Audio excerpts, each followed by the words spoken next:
Welcome to another episode of I Will Never Forgive You. This is episode 2 of season 2. Going to be dropping it on May the 1st. May the 1st be with you. Let me be the first one to tell you May the 1st be with you. It's weird how the 4th, May 4th, has become this whole thing. If you follow Star Wars. Alright, this could be a weird one. I recorded the main topic about a week ago, somewhere around then. And I had recorded a Black Clover corner. Even before that, it was when I was actually doing reactions to the episodes. Then I've already done the Q&A, and I've already edited all this, by the way. So I can tell you we're already up to, this is going to be a long one. As you can see, you see the time, I don't. But I've already edited, the main topic was over an hour. The Q&A was over an hour. I'm going to be doing a lot of corners. What I'm doing here is I'm finishing off the podcast, right? So everything in this shirt was all the shit I recorded today. Everything else was whatever those days were, right? So this is I'm doing the intro, a few corners, and that'll be about it because we've got a packed and stacked podcast this time. And this is interesting. It's going to be even more anime heavy than it usually is, because the main topic, as you'll see from the title, is I talk about 8 different pilot episodes, series premieres I did of 8 different anime. So those could be considered corners for those particular animes. So we're going to be jumping around to a lot of different shit for this episode. So, but a little bit of promotion. I'm recording this part on April 14th. It's coming out, like I said, May the 1st. I'll finish editing today. I've already edited everything else. Editing this part shouldn't be, take too long.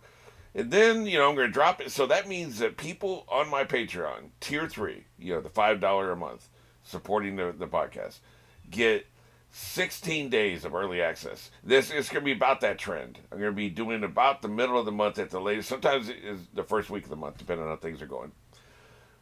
You'll get early access to this big honking ass podcast and all the mini podcasts that haven't been released yet. As I speak, I've still got 2 episodes of the mini podcast. I'm going to record a mini podcast today so that I can finally release, one of those 2.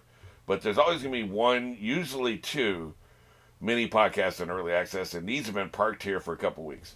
So you can support me, support my podcast endeavors. I now have an empire of 3 different podcasts I'm doing. There's no early access on the writing podcast. I decided I wasn't going to try to monetize that at all. You notice I don't do promotion on it. That is just a public service.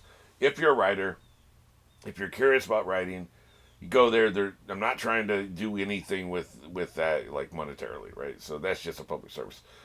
But you will be getting, like, mini pods and big pod, early access and shit. So, alrighty. Well, and I think what I might do, just to juice up the podcast here as well, is throw up a poll for topics and shit. Maybe I will.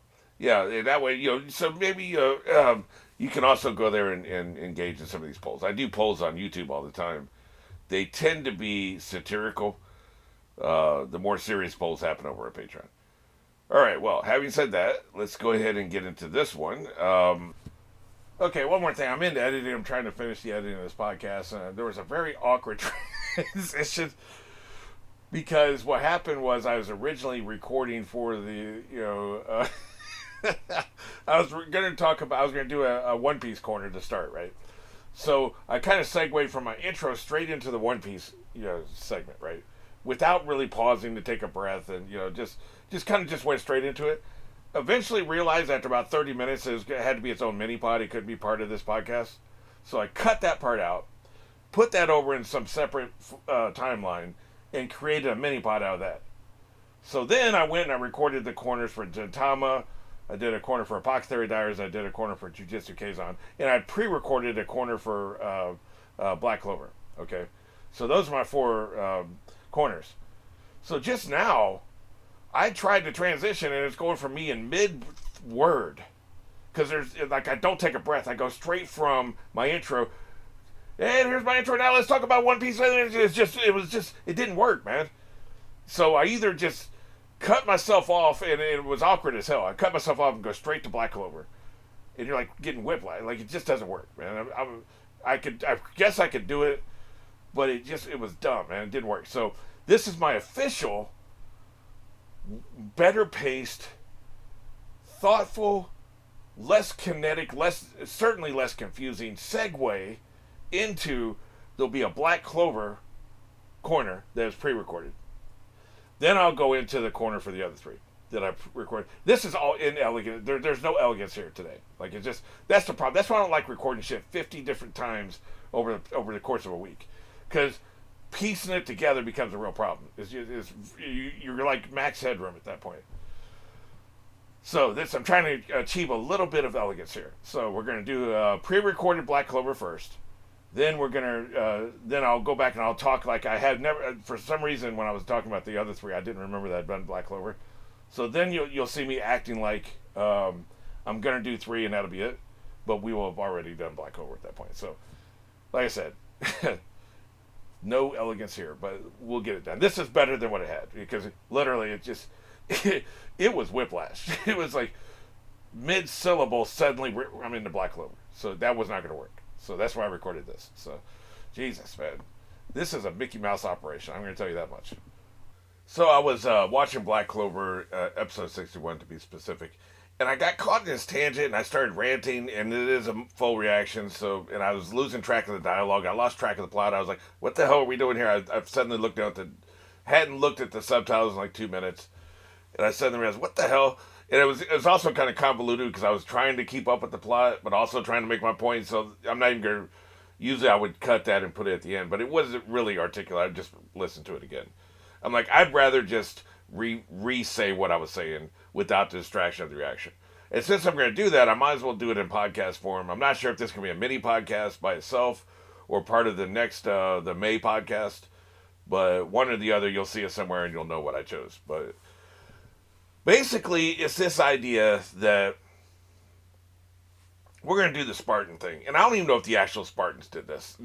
We all saw 300, and you take 10 kids, and only the strongest kid survives. You put them out in the wilderness, they make it back, they live. If they don't, they're too weak. And it's just dumb. Decimating your population, which decimation, by the way, only means 10%. We have changed it. It's morphed into meaning more. For me, I'm talking about just obliterating your population. Like it's the opposite of decimation. You get rid of 90%. And yeah, what you end up with is stronger. But see, here's what's so stupid about that. And maybe I'm preaching to the choir. Maybe nobody believes this is a good way to do it. It's the Kingsmen. We're going to take. We have the two finalists, and one of them has to kill the other, or we kill the one who doesn't make it, or something like that. Spartans. We. Whatever they said in the Spartan, I can't remember. I think it was 1 out of 10. It may have been 1 out of 5. Invincible did it, where the parents try to kill the kid when they turn 18. Spoiler alert. And so, like, a lot of them end up dead. So you invested 18 years into raising this kid, teaching this kid, training this kid, indoctrinating. 18 years of your life you spent raising this kid. And then, if they're a little too slow, and it was also a surprise attack, you kill them, and so I guess they were too weak to survive, which is idiotic on the face of it. And then we got this show with what the Diamond King does, which is the same thing. It's like you have some finalists, and I think they put 10 or 20 in a room. I can't remember. There's a large number of kids in a room, and only one of them walks out alive. And they've spent all these years training these kids, and only the strongest survives. But see, there's so many problems with this. One, it's a massive waste of resources. Two, you can have your elite corps, the tip of the spear, but then have regular troops underneath them, right? That's what we do. We have the Green Berets and Army Rangers in the Air Force Recon, I think they call them. And then we have the Navy SEALs. And then you have you take the best of all those and put them together, and you have whatever they call that. But here's the thing. Just because you have Navy SEALs doesn't mean you get rid of the rest of your military force. You don't just have Navy SEALs. And the Navy SEALs training is some of the hardest in the world, right? But every country has their best, right? Special Force Spetsnaz, and the Israelis have theirs, and the British have theirs. I can't remember. I used to know all this shit. I used to be really into this. I was really into special forces and missions and games and books and movies about all that shit. I've kind of it's fallen by the wayside as I've gotten older. But I was very obsessed with that. I knew the name of the special forces for every country, every major country. I don't remember that shit anymore. But you get that, right? Like, they're not just because it's like I think it's 95% of people wash out of the special forces. 20 people will apply to a SEAL team boot camp, and one or two of them will make it out of there. So what, you're going to kill the other 18? Those other 18 will still be very valuable soldiers. They almost made it. They survived, some of them almost to the very last day of the training. So they're well-trained, highly trained, expensively trained soldiers. You're just going to kill them because they weren't strong enough to become the Navy SEAL. It's ridiculous. I don't think anybody's... And I know I'm preaching to the choir here, but I'm trying to make a larger point. I think it's shitty world building. And I think the only time you should do it as world building is to show how stupid that government is. Because it's such a waste. Because, in Invincible, one of the characters who was going to be killed by his parents, and his mom thought he should be killed. His mom thought he had failed. The dad said, okay, he passed. And mom said, no, he didn't. F both of you. And she left. She wanted him dead. He turns out to be one of the strongest Vultramites they've ever had. He is a terror. He is terrorized. He's dominated entire planets. He is really strong, a really strong warrior, and had subjugated who knows how many planets before he got to Earth. So she was wrong. She has proven on screen to be wrong. He was a very strong member of the society. Also, there's also the fact that just because you lose on a day doesn't mean you suck forever. Maybe you just had a bad day. Maybe you lost focus at an important time. Maybe you just fumbled the ball. The Denver Broncos, who won back-to-back Super Bowls back in the 90s, 97, 98. In 96, they lost their first playoff game at home. So what would happen if the owner had just shot them all? It was the same team came back the next year. They won a Super Bowl. They came back the following year. They won another Super Bowl. But in 96, they lost their first game. So what would happen if say you didn't execute them? I mean, I guess that's not allowed in the NFL. But say he blew out the building, fired the coach, fired the general manager, got rid of most of the team, made John Elway retire. You think they would have won the Super Bowl in 97, 98? Of course not. They were good enough to win the Super Bowl in 96. They just had a bad day. They had a bad matchup. Sometimes it's just matchups. The Jacksonville Jaguars just happened to be better on that day. They were a bad matchup for that Denver Broncos team, which then went on to win 6 straight playoff games. So that's a real world example. Like sometimes you can just have a bad day. You have a bad matchup. Maybe I can beat your ass, but then you can beat Ben's ass and Ben can beat my ass, right? It's about matchups. So I'm good if Ben is going to, he's trying to dominate the world and you can't beat him, but I can. What would it look like if you had killed me off, right? Now I can take him out because I have a better matchup with him than you do. That's what this is all about. That's what makes this so stupid. You can have one bad day. And maybe the character on Invincible did have one bad day. But he had a lot of good days after that. So it would have been stupid to kill him off. So we have the thing where it's like you can have a lower tier of excellent soldiers who just aren't, they're not the tip of the tops of the pops, but they're still a good, strong cadre that can do these minor missions. You don't want to send the tip of your spear into every single engagement. They're going to get worn out in attrition, right? So you send in the second tier. If they're not good enough, then you can send in the first tier. But you have a good, strong second tier made out of the rejects of the first tier, unless you kill them off. Then you have the problem, maybe they are first tier, they just had a bad day. So that doesn't really, I don't think it happens in our military where say you wash out of the SEALs, but then you're really good in the next couple of wars. And they're like, you know what, I think you should go to the SEALs because he's really good. That probably doesn't happen, but some of these guys that wash out of SEALs probably could have been really good SEALs. They just had a bad day. But they're still helping their country, the military. So there's just so many reasons it's stupid. Then we look at this, Black Clover specifically. And this is, you're going to have to be past episode 61 to stay listening to this, because I'm going to give you some spoilers. But we basically have proven in this show that Fana specifically, because she was killed, allegedly, I don't really know what happened. I mean, we know that she supposedly died in the Diamond Kingdom. Next thing we know, she's part of the Eye of the Midnight Sun. Something happened. I don't know if somebody's taken. I speculated this during my rant that I deleted, but maybe what's happening here is there's an agent of the Eye of the Midnight Sun. The agents are probably everywhere, who takes these corpses and somehow brings them back to life, and then takes them and repurposes them. Mind control or whatever, fill them with hate or whatever's going on, repurpose them as foot soldiers or mid-tier, because she's really strong, mid-tier combatants or something like that. So I don't know if that happened or if the Diamond Kingdom was faking these deaths and using them in some other way. So if the Diamond King is involved, which I don't think they are because she's not with them anymore, if they're involved, I think what's happening is they're not killing people, so what I'm saying doesn't apply. But if they think they're killing people, the Diamond Kingdom is smarter, and they're utilizing these rejects for their own purposes and getting a lot of shit done with these rejects, right? So that's what I'm saying. I think it's shitty world building if in the text, textually speaking, you glorify this practice, which they did in 300, by the way. In 300, it was, yes, this is the right way to go, and this is why our 300 are awesome. And they are awesome, but you could have also had another 1,000 behind you that were not as awesome, but pretty good.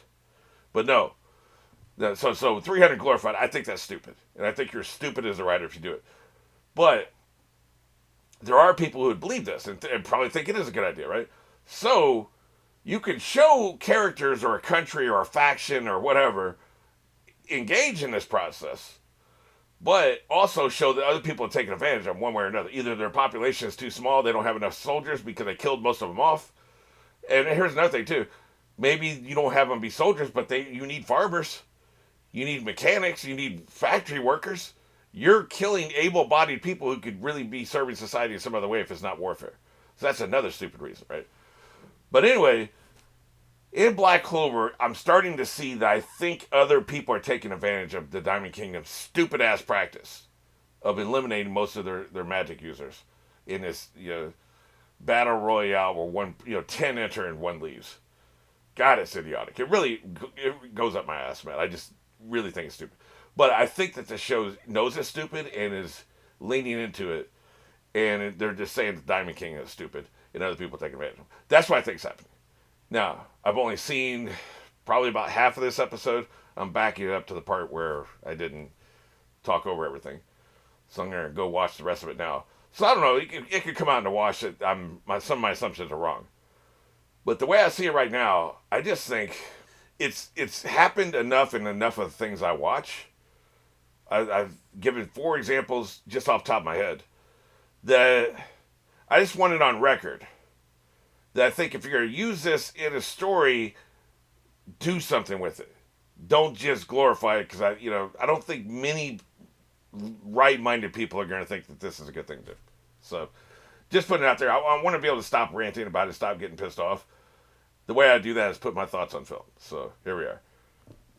All right, let's go ahead and get into the series corners.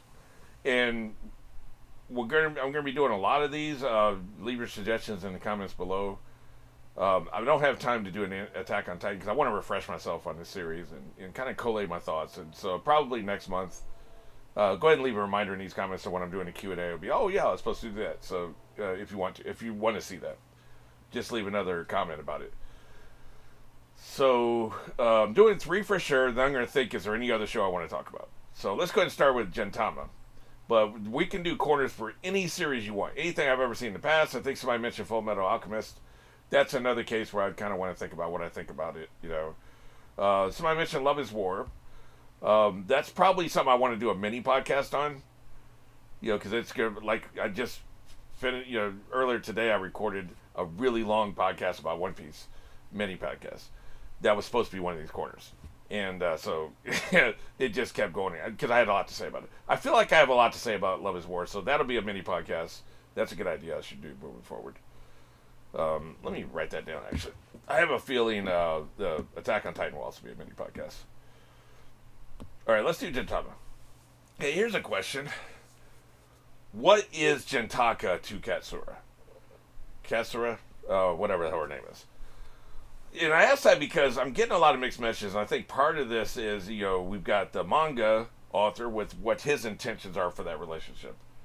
Then we've got the anime, it's filtered through the anime, so the anime takes what he did, and they adapt it, and they put their own spin on it, and then they also have filler episodes.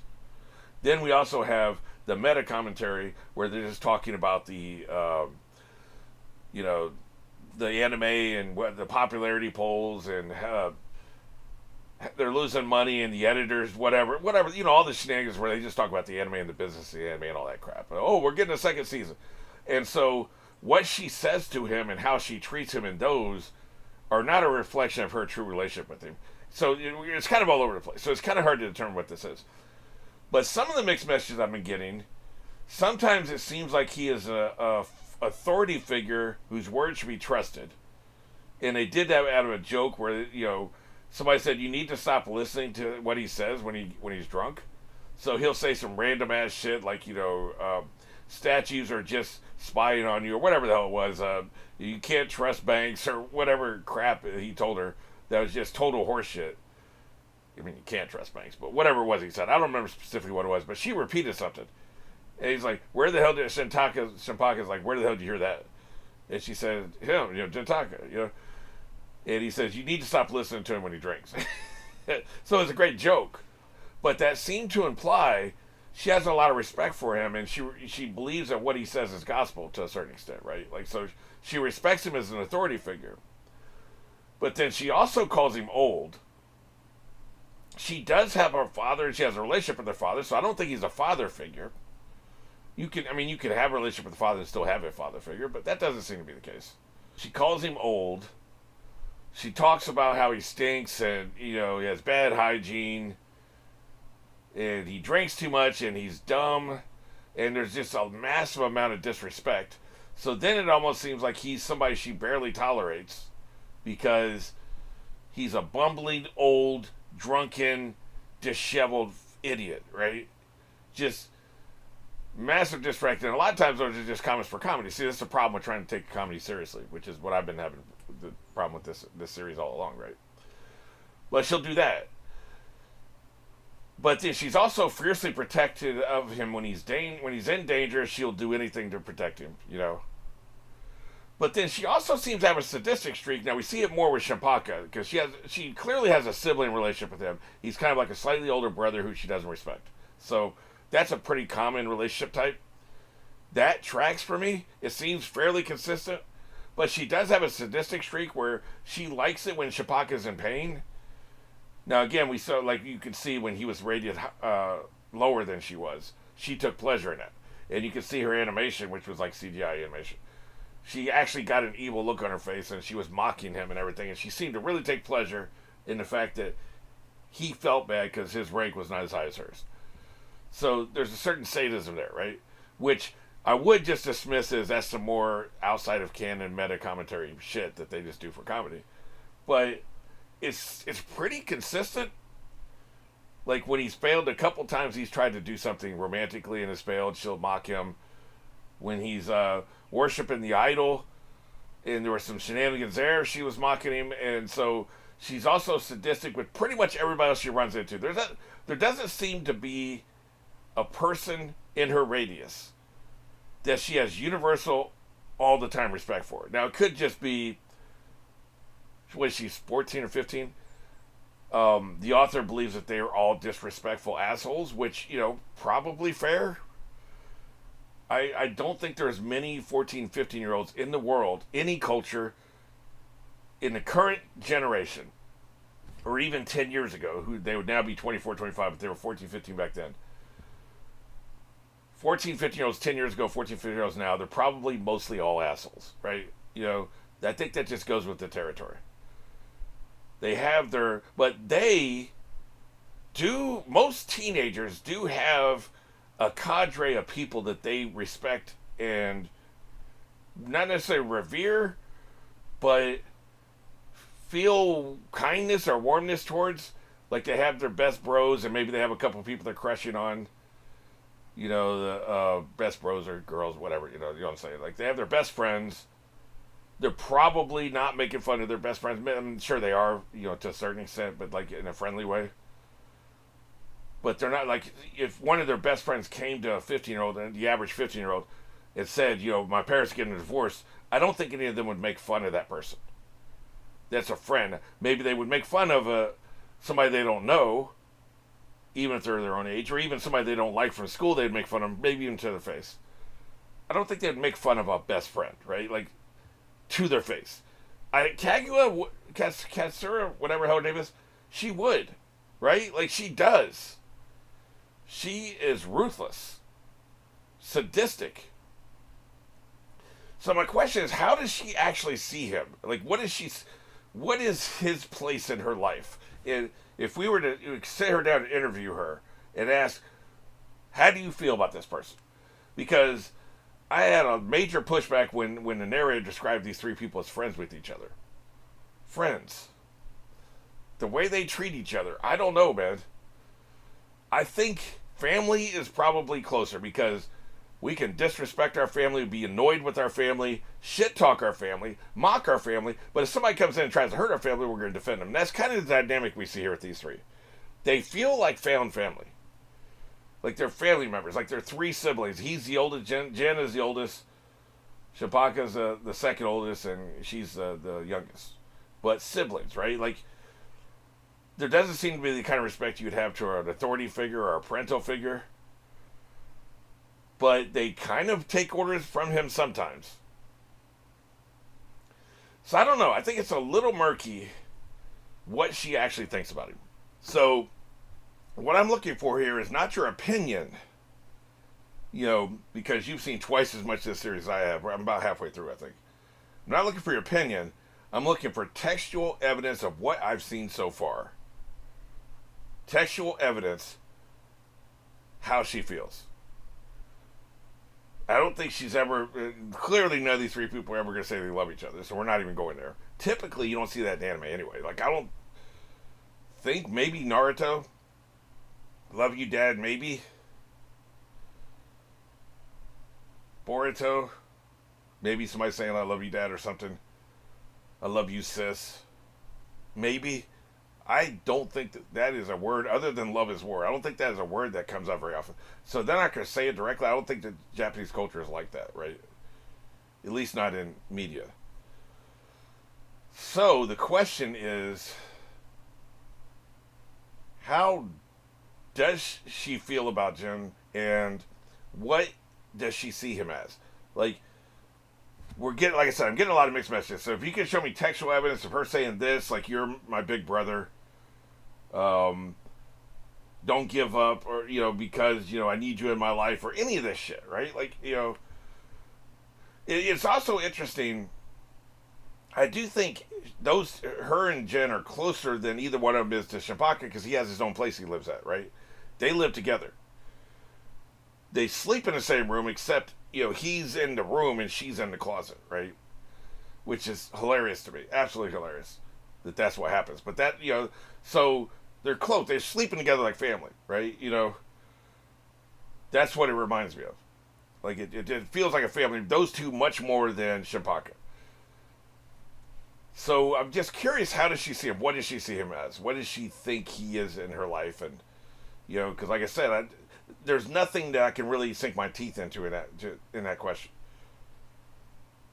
And it could be, if you're like, well, this will be clarified later in text, okay, that's great. But if I missed something, if there's some textual evidence we've already seen, let me know, and we'll go from there. So that's pretty much where I'm at with that. All right, let's go ahead and move to Apothecary Diaries. This is the Apothecary Diaries quarter. And Mao Mao, what the hell does she want? Like, we've had nothing from her, or as far as, like, what are her aspirations? She doesn't plan for the future. She's very much living in the moment. She currently has a job in the palace. She's solving day-to-day problems. She's navigating those social, political situations. Currently, where I'm at, I mean, she's in trouble, but, like, I assume she's going to get out of that by the end of the season. So she's navigating these situations. She is very much living in the moment. And she is cat-coded, and cats are creatures that live in the moment, so are dogs, even more so than cats. But, like, they're not really playing in her head or kind of people. But she is very smart, truly brilliant. And yet, we don't see her or hear her. We know what her internal monologue is. She never talks about the future. She never talks about what her plans are. Are her plans to work at the palace for the next 40 years? Does she want to start a family? She seems to have no romantic aspirations whatsoever. She has no political aspirations. She doesn't seem to have any job aspirations. She's never said, one day I want to start an apothecary. I want to earn enough money here where I need to start an apothecary. And maybe this has just rubbed me the wrong way because I'm a planner, right? And so, I'm in a very precarious situation right now. I'm kind of making a little bit of money, but basically I spend the money I make every month. So, like, I have no savings. And one tragedy can strike, and then I will have nowhere to live, nowhere to work, because you need a place to live to do what I do, and internet and all this stuff. So I'd lose my only source of income and a place to live, and so I'm basically going to be living on the streets in that situation. So what I've done is I've bought one of these really big, portable toolboxes, right? It's a big metal toolbox. It's about, it's about 4 feet tall. It's got 3 compartments. And because it's metal and it's rugged, this is something I can take with me on the road, right? And so it's the weather won't get in it. The rain won't get in it. So I can store all my shit in this thing and just, I would be homeless, but I would have like a mobile home with me, like this toolbox thing. I bought it for that purpose. Hopefully I never need it. Things are pretty stable right now, but tragedy can strike. The person who owns this house could die, and then their family would want to do something else with the house or sell it or whatever. So I'd kind of be shit out of luck.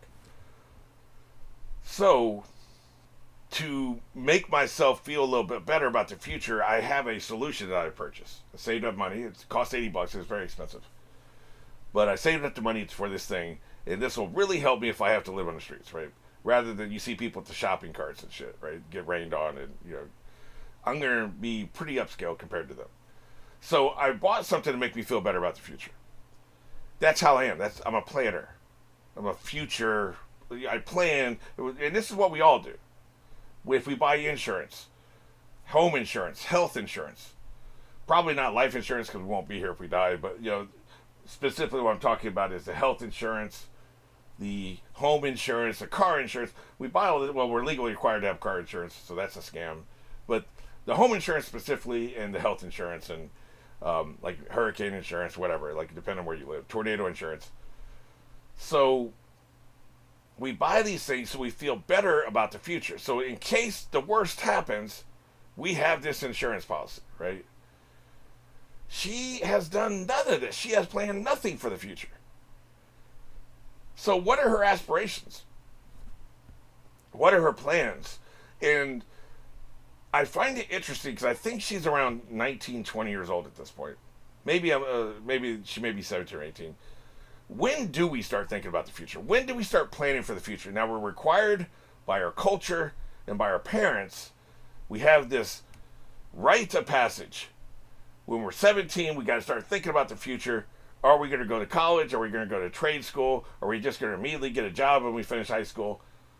What are your plans after high school? What are your intentions, right? So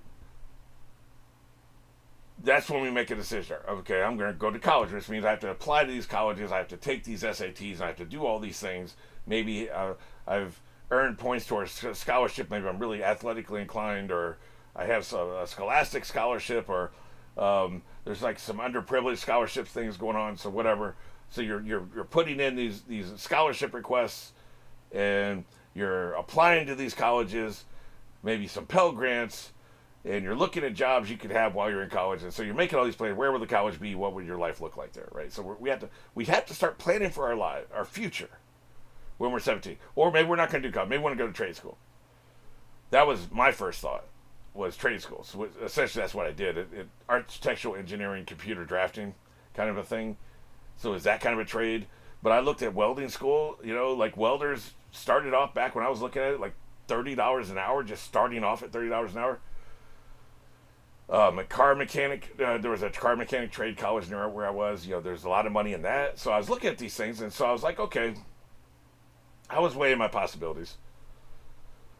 And so I eventually chose to go to a 2-year trade college. I took a gap year, but eventually decided I was going to do a 2-year trade college in architectural engineering, AutoCAD drafting, that kind of thing.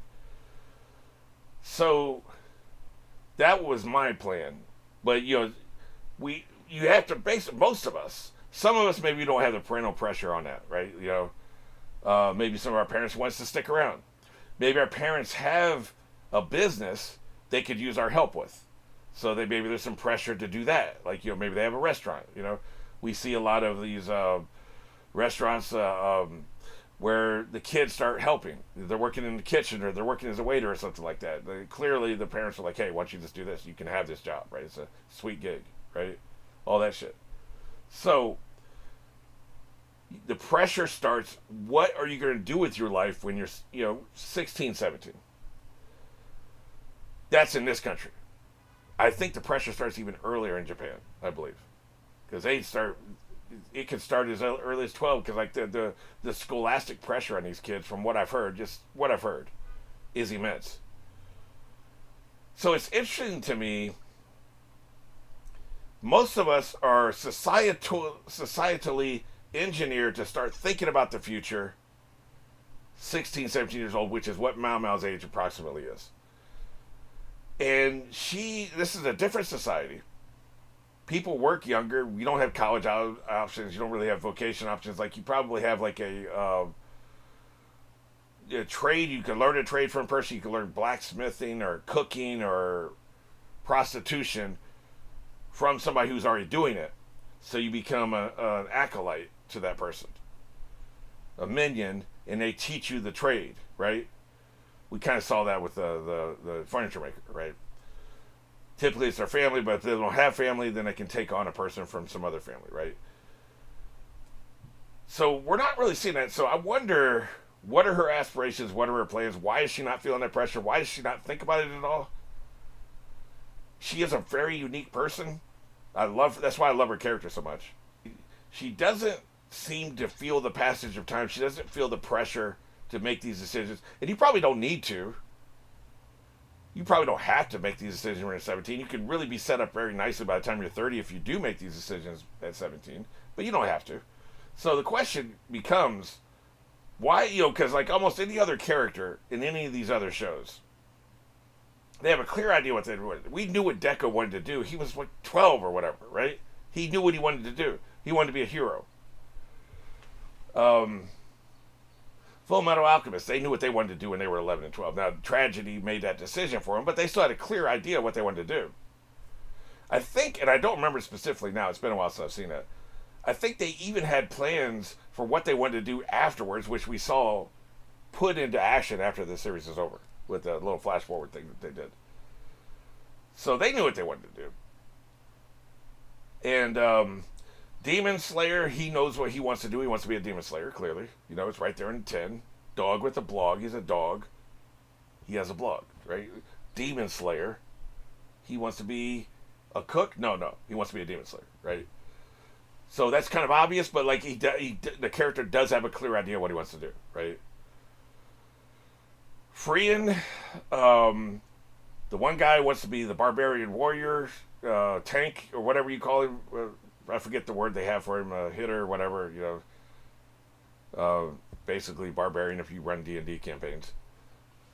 And then Fern wants to be, a magician, right? And she is, and she's pretty much succeeded. She's achieved the highest accreditation. So she knows what she wants to do, and she's known that since she was this tall. We saw her serving them. The second episode, we saw her serving drinks. It's like, gee, I took note of her, and then the next scene, it was like, hey, you want to take her on as your acolyte? She knew what she wanted, and she's not wavered from that. Now maybe she'll change her mind. I've been kind of wondering about that, but this isn't a Frieren corner. I'm just saying, I'm talking about the other anime I watch. Most everybody has a clear idea. They're all teenagers. A lot of them younger than what Mao Mao is. They have a very clear idea what the hell they want to do in life. And she does. I find that unique about her. So I asked the question, but I'm also really commenting on her character.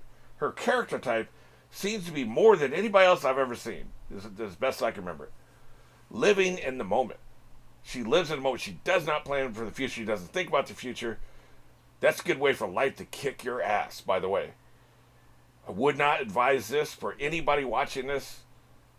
You should always plan for the future, even if it's little things, Like, one of the little things I do is if I need this piece of paper when I go out to run errands tomorrow, that piece of paper goes in a plastic bag. That plastic bag gets hooked over the front door handle. So when I go to the front door to leave, there's a bag hanging there with all the shit I need for when I'm out there.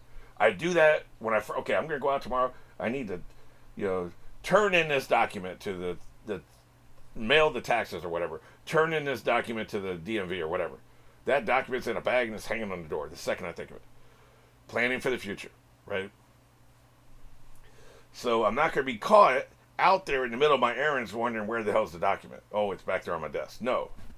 That shit went in a grocery bag and it's hanging on that doorknob, right? So you plan for the future. Little things and big things. I've always been that way. Made me a really good producer, for indie films, because you have to plan ahead for the situation. You can't be on the day, hey, you know what we need? We need a battery. You better have planned for that last week. So, but having said that, it's not the way any of us should live our lives. It's a very interesting way for a character to live their life. And unique. I can't think of another character I've ever seen who lives that way.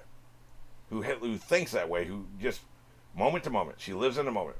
Big time. And one of the reasons I love the show so much. Alright, well, thoughts on that? Let's move on to the Jujutsu Kaisen corner. And I can't remember who the hell it was, so I can't find the specific comment, but somebody asked me. They made the comment that they didn't really like the show, they didn't like the writing, and they wanted to know what I thought about the writing of Jujutsu Kaisen specifically.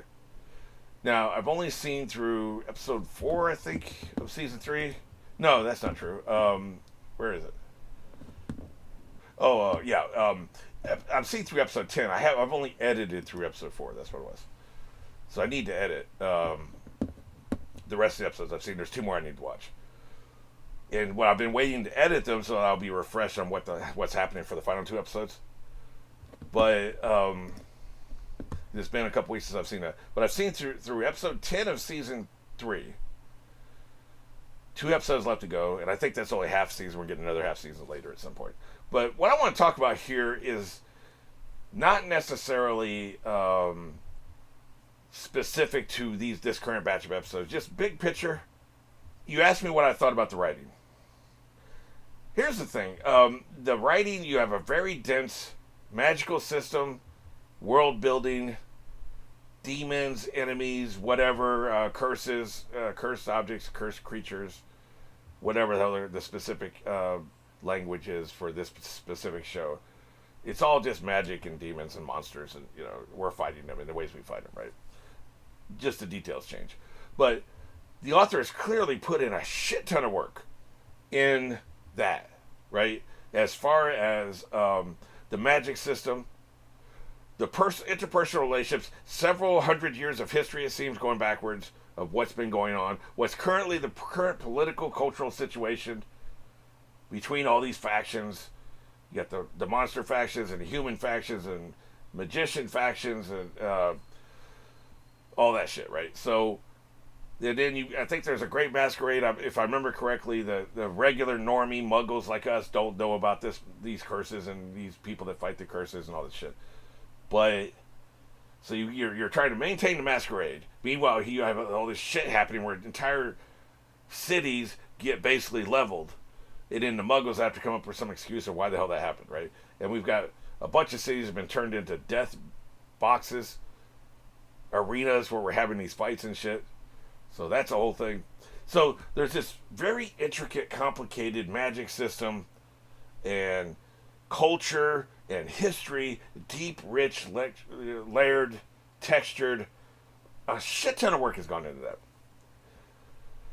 But I don't know how much work has gone into the characterization. We got Yuji, and, he has this creature inside of him, this demon that's inside of him. But we don't really know jack shit about him as a person. So that's where I think the writing is lacking. I think that's why whoever it was that gave me this comment, why they specifically probably don't like it. And why this is not one of my favorite shows. It's one of my favorite shows for action and mythology and magic and cool shit and awesome visuals. I really enjoy watching it. But it's not a show I think about when I'm not watching it. And it's not something like these 6 episodes have been sitting on my hard drive waiting to be edited for about 3 or 4 weeks. So I haven't broken my neck trying to hurry up and edit this shit.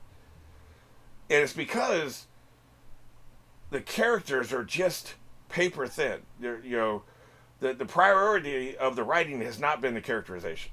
And I'll give you a good example. There, characterization, we need relatable moments. There's nothing relatable about Yuji or any of the other people in this series.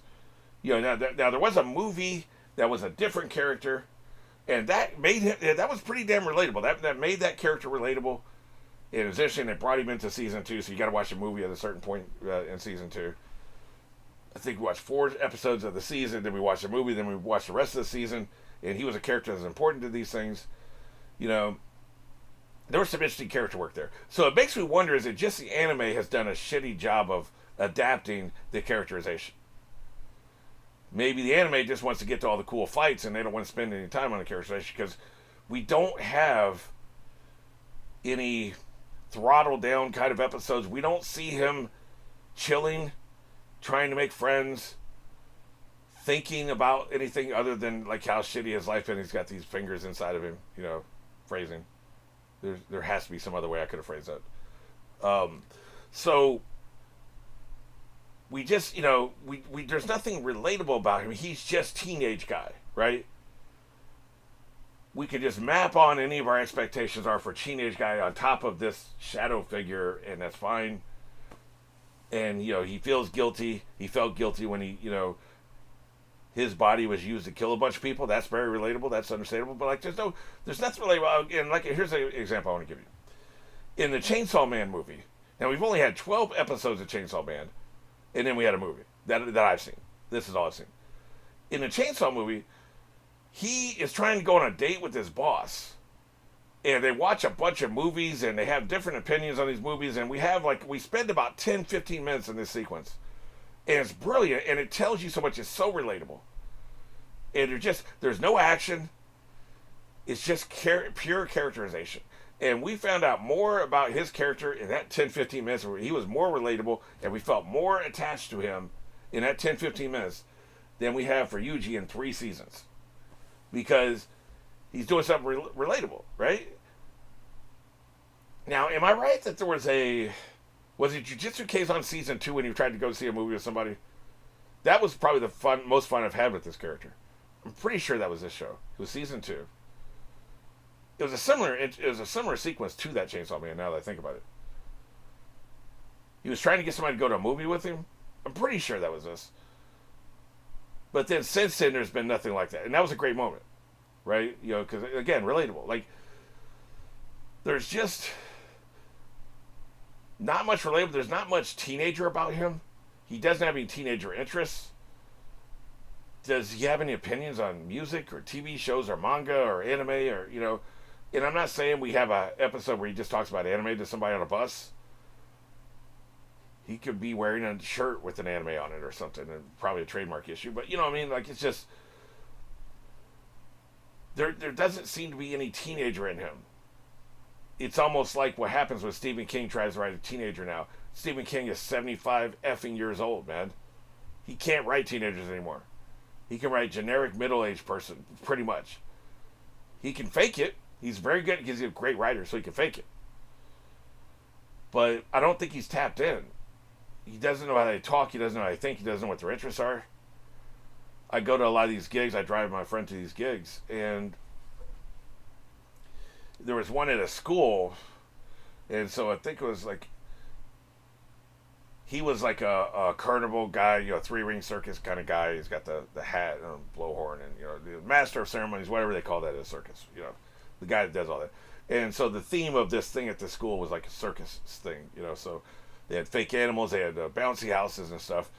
It's mostly for the little kids, but there were some activities you could have for middle school. So, people as old as like 11, 12 or something like that, somewhere around there.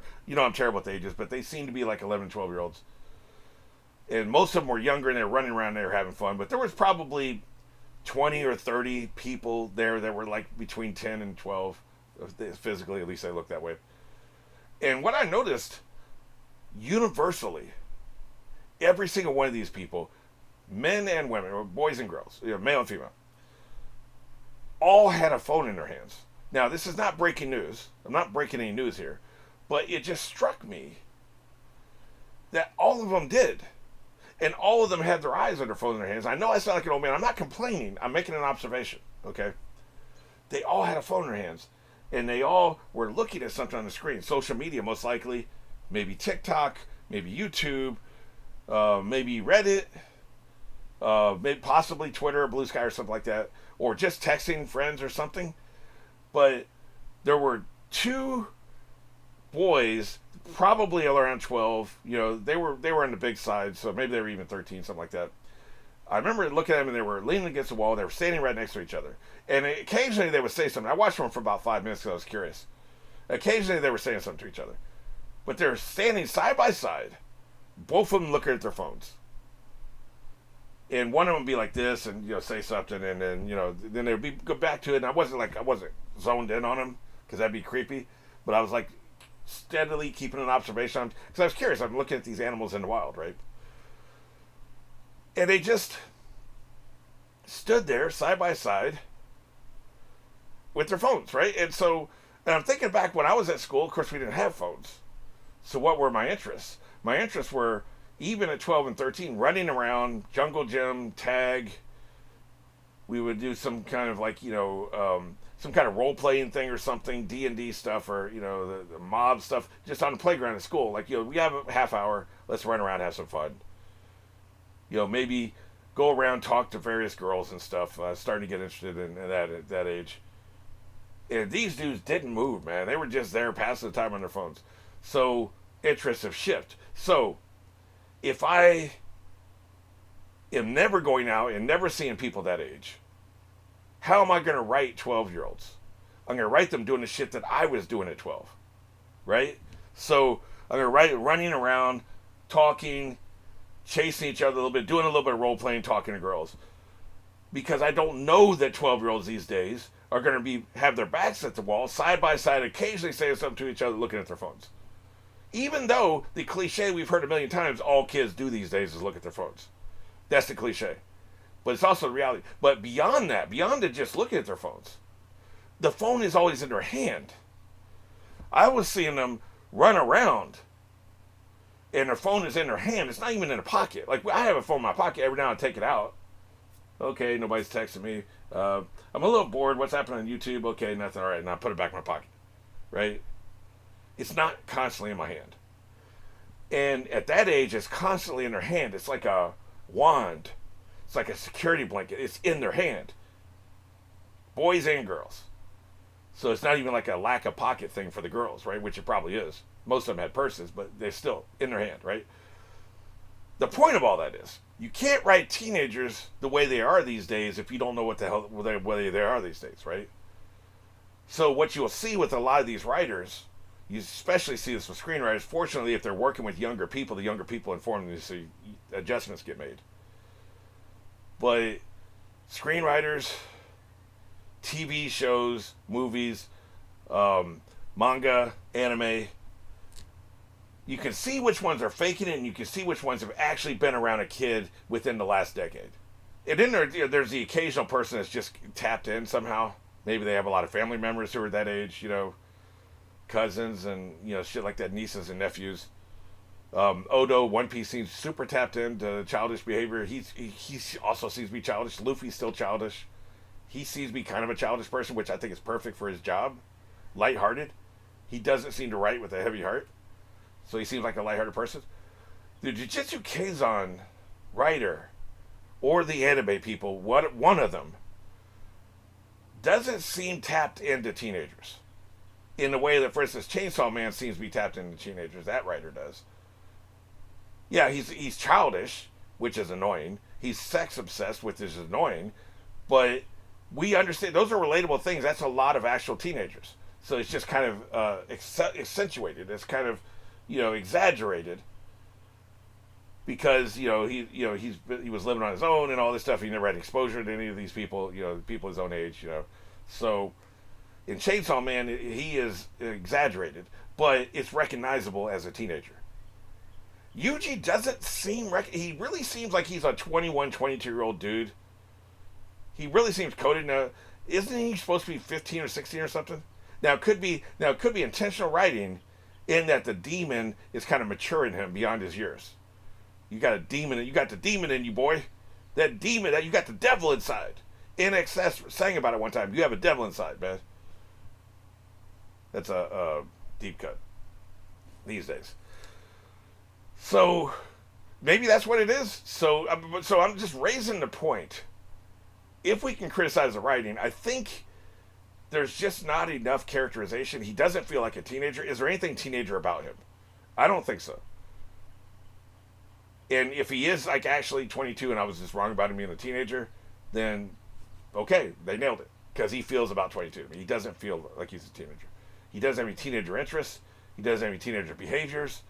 He doesn't feel like a teenager. He doesn't feel like he's written by somebody who knows what teenagers are like. I'm not saying be looking at the phone. I'm just saying if you're going to write a specific age, you need to know how they act, right? You need to be around them in some kind of way, you know? So, I don't know. I just think it's interesting. And I think anybody who has a problem with the writing of this show, and whoever it was that told me this isn't the only one. Andy talked about this show's Jujutsu Kaisen is weaker. I don't remember what his reasons were, but he did mention that to me a while back. So, people have complaints about the writing. I think it has to be the characterization because everything else is really top notch. Like I said, the magic system, the mythology, the action, the logical writing. People not walking around with idiot balls. Oh, the plot happened because this dude's a moron. No, that's not happening, right? So it works. Everything works, and even the weak characterization is fine. I mean, but it makes the show less memorable to me. I'm less emotionally engaged. Something really heinous would have to happen to make me cry with this show, because I'm not super emotionally invested in the characters. It's kind of why I'm procrastinating finishing this season. So that's my thing. But I do. I love the show, love everything about it. But I do think the writing is the characterization and the writing of the characters, specifically the teenagers, is a little weak. But all right, well that's probably enough corners for this one. Put in your nominations for other corners. You can be specific, like I want you to talk about Eren from Attack on Titan, or you can be generic, just I want you to talk about Attack on Titan, or I want you to talk about Frieren, whatever it is. So put in your nominations, and then the nominations will influence who I do next month. And then, like I said, some of these might even turn into mini podcasts, like happened this time. So, but yeah, I guess I'll go ahead and shift gears to the main topic, which I recorded quite a while ago, last week. So. Enjoy that. I'm going to be talking for quite a while on that. All right, here we go. It's time to talk about some pilot episodes I've seen recently. Seen a lot of them intentionally, some of them intentionally. Basically, what happened was somebody sponsored me to watch 4 different pilots and try to decide which series I wanted to continue with. And in the meantime, there are some other interesting shows I've been coming across. And plus, I had won a couple. I won. I guess I won, because I get to watch anime. Other people won a couple contests, and they wanted me to watch pilot episodes, because why would I watch episode 12 of a series? So it just came about where, like, one guy wanted me to watch 4, 2 other people wanted me to watch 1. Dr. Stone, Dr. Stone might be on here. Yeah, it is. Dr. Stone was one of them. So they're winning contests, having me watch pilots. And so then I was like, hey, let's just compare and contrast and talk about a bunch of different pilot episodes. So let's just start with Dr. Stone. And one thing I would say about this one specifically, but also generally, the amount of imagination that is happening in anime, I think transcends any other medium. Because we got to remember, like, I just got a comment yesterday, somebody's talking about, you're never too old to watch anime. You got to understand how dumb you sound. And nothing against that person. I don't even think they intended it as an insult. I think they're actually happy to see older people watch anime. But you got to understand what you're saying here. Like, what you're saying is, you're never too old to enjoy a story. Well, no shit. There's 100-year-old people watching movies, man. What do you mean? Of course we're never too old to enjoy a story. Human beings, the first thing we do is we read stories to our babies. The last thing we do is we listen to a story right before we die. Like, we're always, like, our entire lives we're obsessed with stories. Like, fiction, non-fiction, like your true crimes, non-fiction, like, gossip. What would you do today? That's a story. Here's my past trauma. When people trauma bond and they first start connecting with each other, there's a famous psychology test. and they took 200 people, 50 men and 50 women that were that identified as like straight, I guess we'd say, heterosexual, I guess is the word I'm looking for, and then 50 men and 50 women identified as heterosexual in a separate group, right? Two separate groups. The first group, both groups were told to talk to each other for an hour, just whatever you want to talk about, but with some certain stipulations.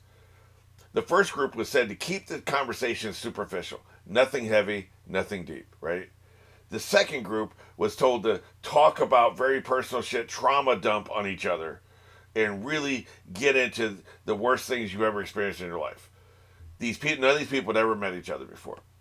And the group that kept it superficial, only about 10% of them dated after this hour-long conversation. They're all single, by the way. You get 100 single, eligible people who had an orientation that matched the person they were talking to, and, you know, all that stuff.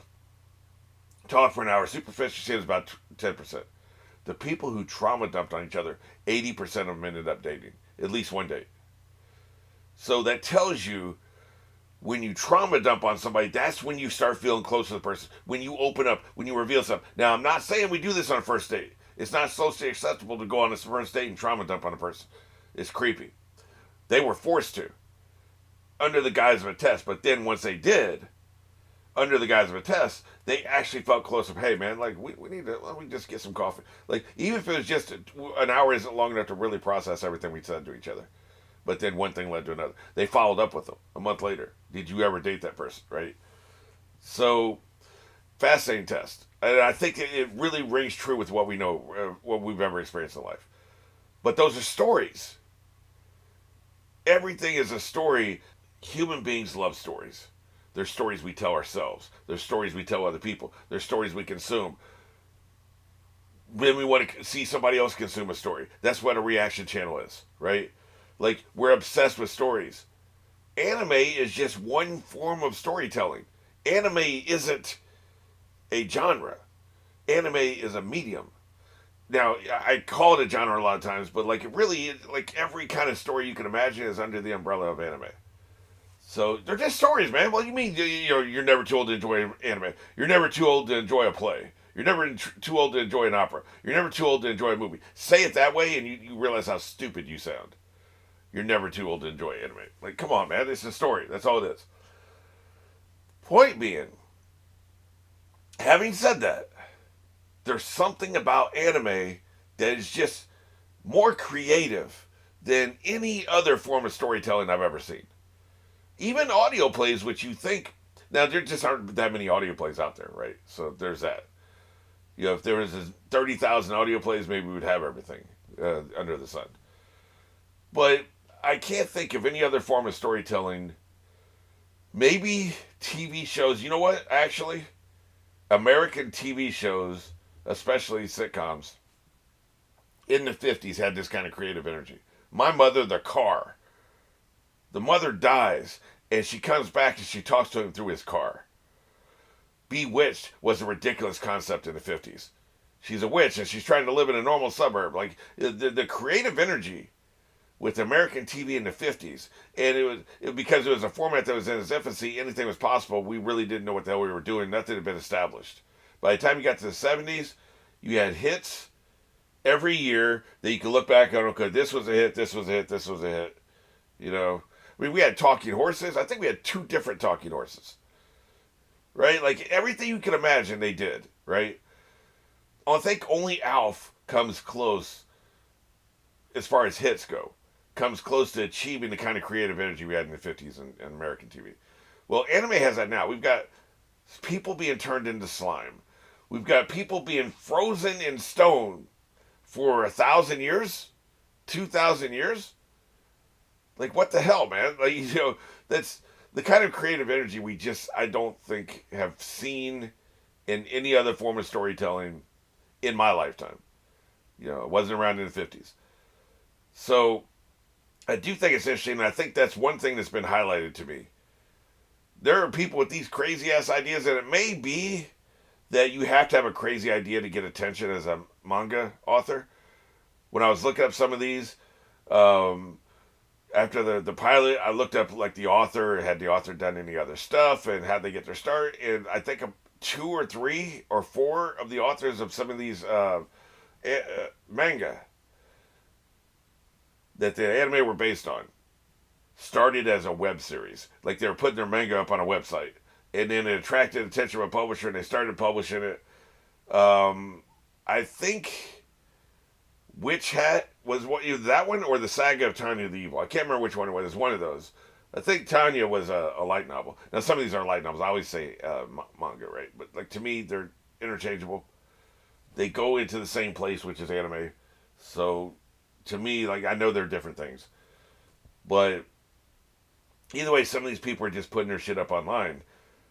But the thing is, I wonder if you have to have a crazy ass idea to get any notice, because I don't know if you could just lean on. You have to have like a what they call a prestige concept, a high concept. It's sometimes called.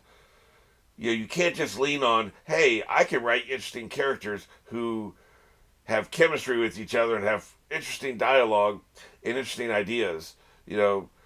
About things. Like, for instance, you have a friend who has just great insights into life and stuff. They say something profound. You're like, wow, that's really interesting. And you hadn't heard that before. But you populate your story with people like this. So people enjoy, they just want to hang out with these characters.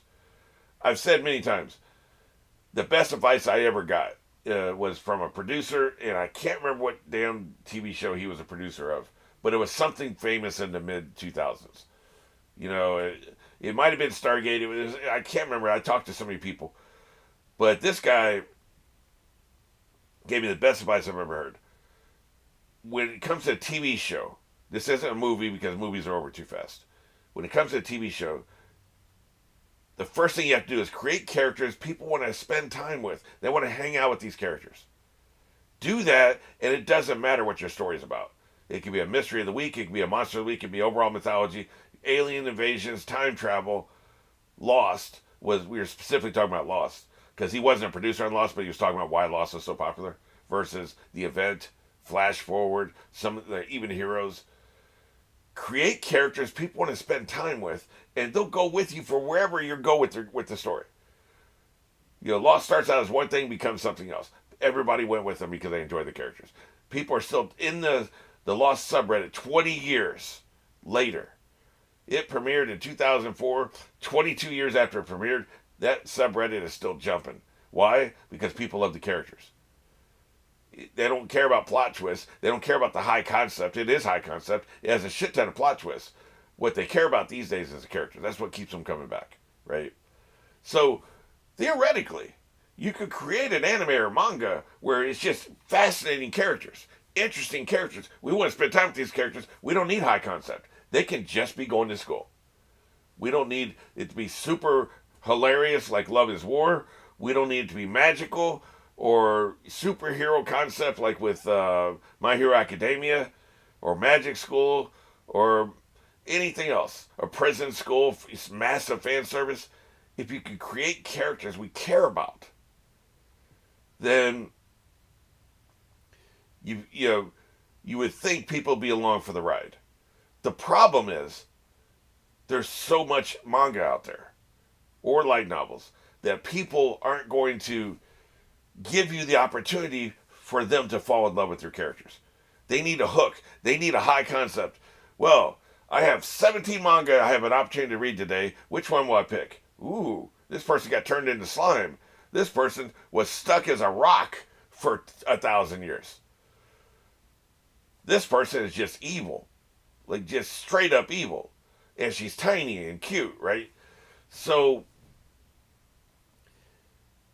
they have to have the high concept. I think that they're forced to come up with the craziest thing they can think of that hasn't been done before. And then just hope that while you're enjoying the high concept, you fall in love with the characters. I think they have to do it backwards.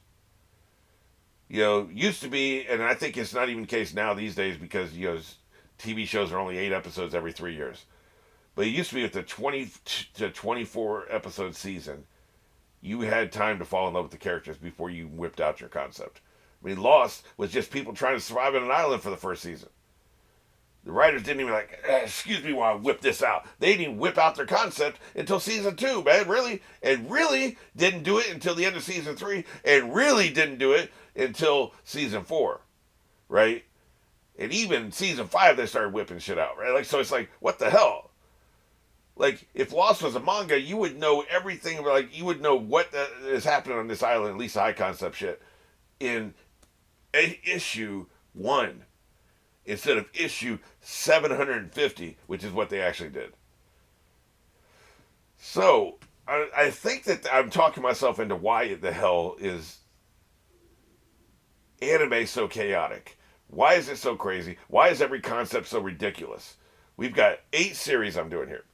The Time I Got Resurrected as Slime, Classroom of the Elite, Beastars, One Punch Man, Golden Child, The Saga of Tanya the Evil, Dr. Stone, and Witch Hat of Altair, or whatever, right? Of those, I think only Classroom of the Elite is not some kind of crazy-ass premise.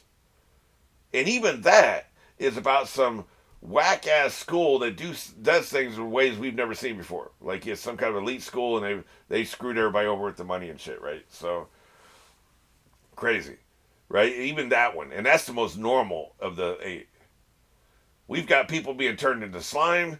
We've got deer choking out goats and meerkats and alpacas and whatever the hell is going on there. We've got the Golden Child.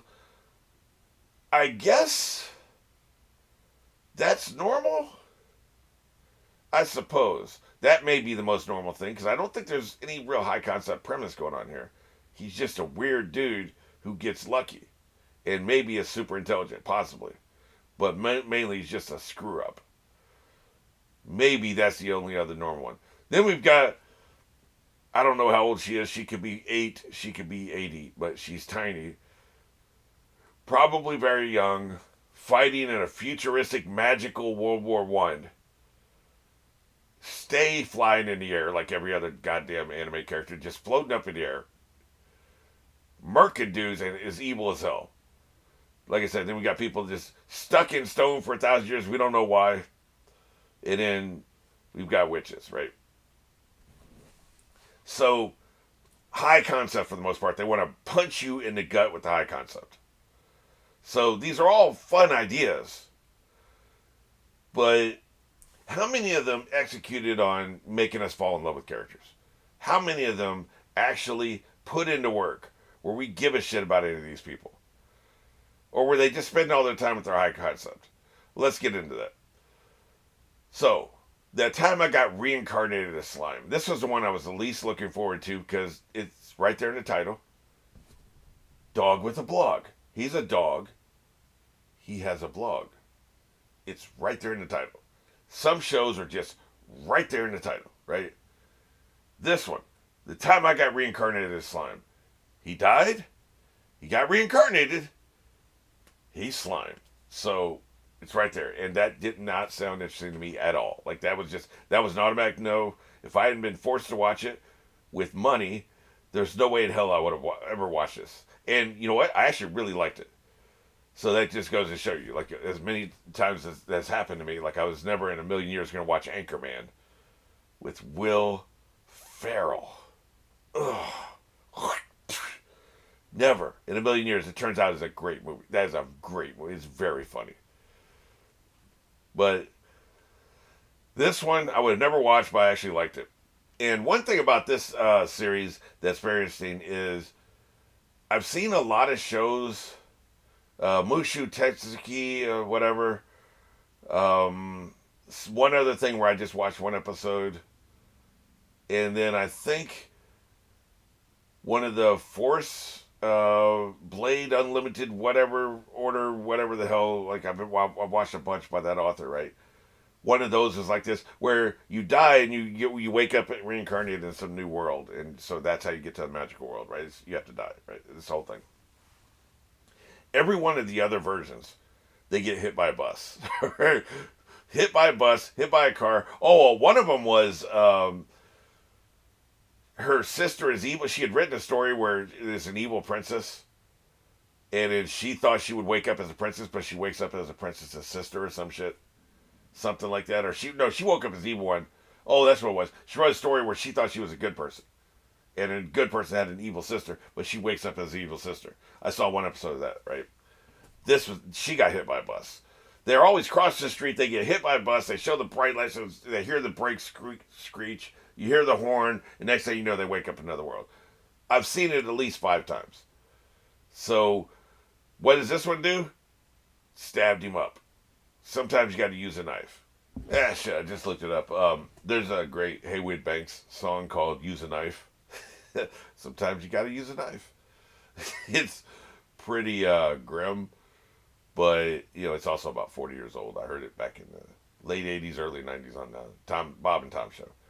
Anyway, I was going to capture that sound and drop it in there. But, not available. It's nowhere to be found. So, probably for the best.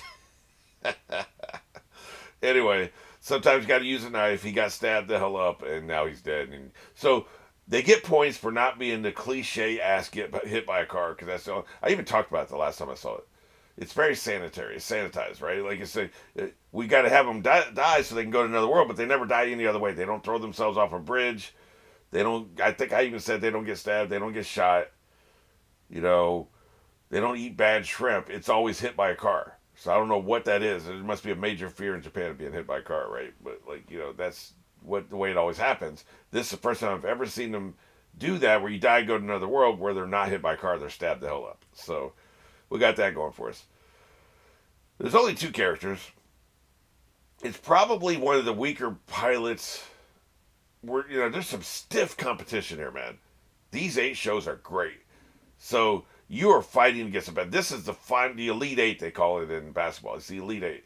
Like, you better bring it, man. You better bring your lunch pail and come to work and kick ass and be ready. And you had your 5-hour energy drink and you snorted some cocaine. You got your smelling salts. Like, you've already sparred, you've warmed up, you've stretched, you're ready to go, man. You better be ready to go. Don't bring no weak shit around here, because every one of these pilots, they're trying to throw you down a flight of stairs. They don't give a shit. They came to play. They came hard. They came strong. Phrasing. So, this one, it's a stiff competition, man. Phrasing. I'll stop. It's very difficult competition, man, because this one, they only have 2 characters. He has 2 friends, but we may never see him again. The death took too long. I just feel like the death took too long. His only purpose in this series, in the pilot episode of the human version of himself, his only purpose is to die. Now, it's okay to see some of what he's like. We didn't get any of that with the Mushi Techno Babble whatever thing. We got a couple glimpses of him. Man, he was dead and in the ground and reincarnated like in about 90 seconds or less. Like, they were not screwing around. They weren't wasting any time whatsoever. Like, it may have been 60 seconds. Like, started the episode, boom, he's coming out of his mom in the new world, right? That's it. Like, from birth, by the way, not reincarnated as an older person. They weren't wasting any time in that show. This one probably was too long. We probably got a little too much. And then it was like Pee Wee Herman in that stupid ass Buffy the Vampire Slayer movie. Took 5 minutes to die. Worst scene I've ever seen in a movie. It's so tedious. There's nothing worse than when the movie and the actor thinks something's funny and it's just not. Super self-indulgent. Why don't you crawl up your own ass? Brevity is the soul of wit. Get in and get out. Get in, fire your joke off, and get the hell out. Don't dwell on it. Don't think about it. Don't milk it. Get the hell out. Jesus Christ, man. Anyway, so it just took too long to die. It really did. Like, I know they were introducing some concepts like, resurrection stone, and here's your stats for when you need to eat something, and here's your stats for reincarnate or rehabilitation, healing power, whatever the hell it all was. Like, there was some entity was talking to him, right? So I know you need to do that, but it took too long. So there was that. So then we get to he's slime, and then that sequence took a little too long. The pacing was just trash in this episode. It's the worst paced pilot we have. The thing is, the concept is interesting. I love the voice acting. When he becomes a slime, his voice is hilarious. And then he meets up with the dragon, and that's a lot of fun. And then we're at the end of the episode, and it's like, what the hell? Like, if you put down the story beats of what actually happened, he's on Earth. He risked his life to save his friend and is killed. He's in New World, realizes he's slime, learns a few of his slime powers, meets a dragon, has a conversation with the dragon, end of story. End of the episode. So that's not very much, man. You're not covering very much ground. Now, sometimes you can be like, well, we really delved into the characterization. But we really didn't. What we delved into was his powers, and let's really hammer in what he can do, right? Which I'm sure will be necessary later. And I bet if we look back at the whole first season in totality, it'll work. It'll be balanced and well paced as a season, and the setup really came into play later, and you super understood. They're not brushing past plot points like Black Clover. They're throwing 15 things at you at once, and holy shit, you'd better remember them all. I'm like, Jesus Christ, man. Some of these shows, they'll be having text up here where they're talking, text up here where the teacher's talking, and then they're putting people's names on the screen in the middle. It's like, God damn, man, I can't keep track of all this shit. Well, this is the perfect pace for my old ass because, man, they really, really slowed down, downshifted, and they're in like fifth gear, really taking their time with this shit. So it's like, okay, great, but I don't know. So I just think the pacing was trash. But great concept, great voice acting, and under normal circumstances, I would definitely want to keep watching. It's just there was 4 shows. I got to pick one, and I wasn't picking this one. So one of the things I want to do with this is what is a lesson we can learn? You need to pick up the pace. You need to have a high-paced pilot episode. I know you have 12 episodes or whatever you're going to get for this season, but your first episode has to be a banger. And you can't just rely on your high concept. You have to really delve into character in your first episode.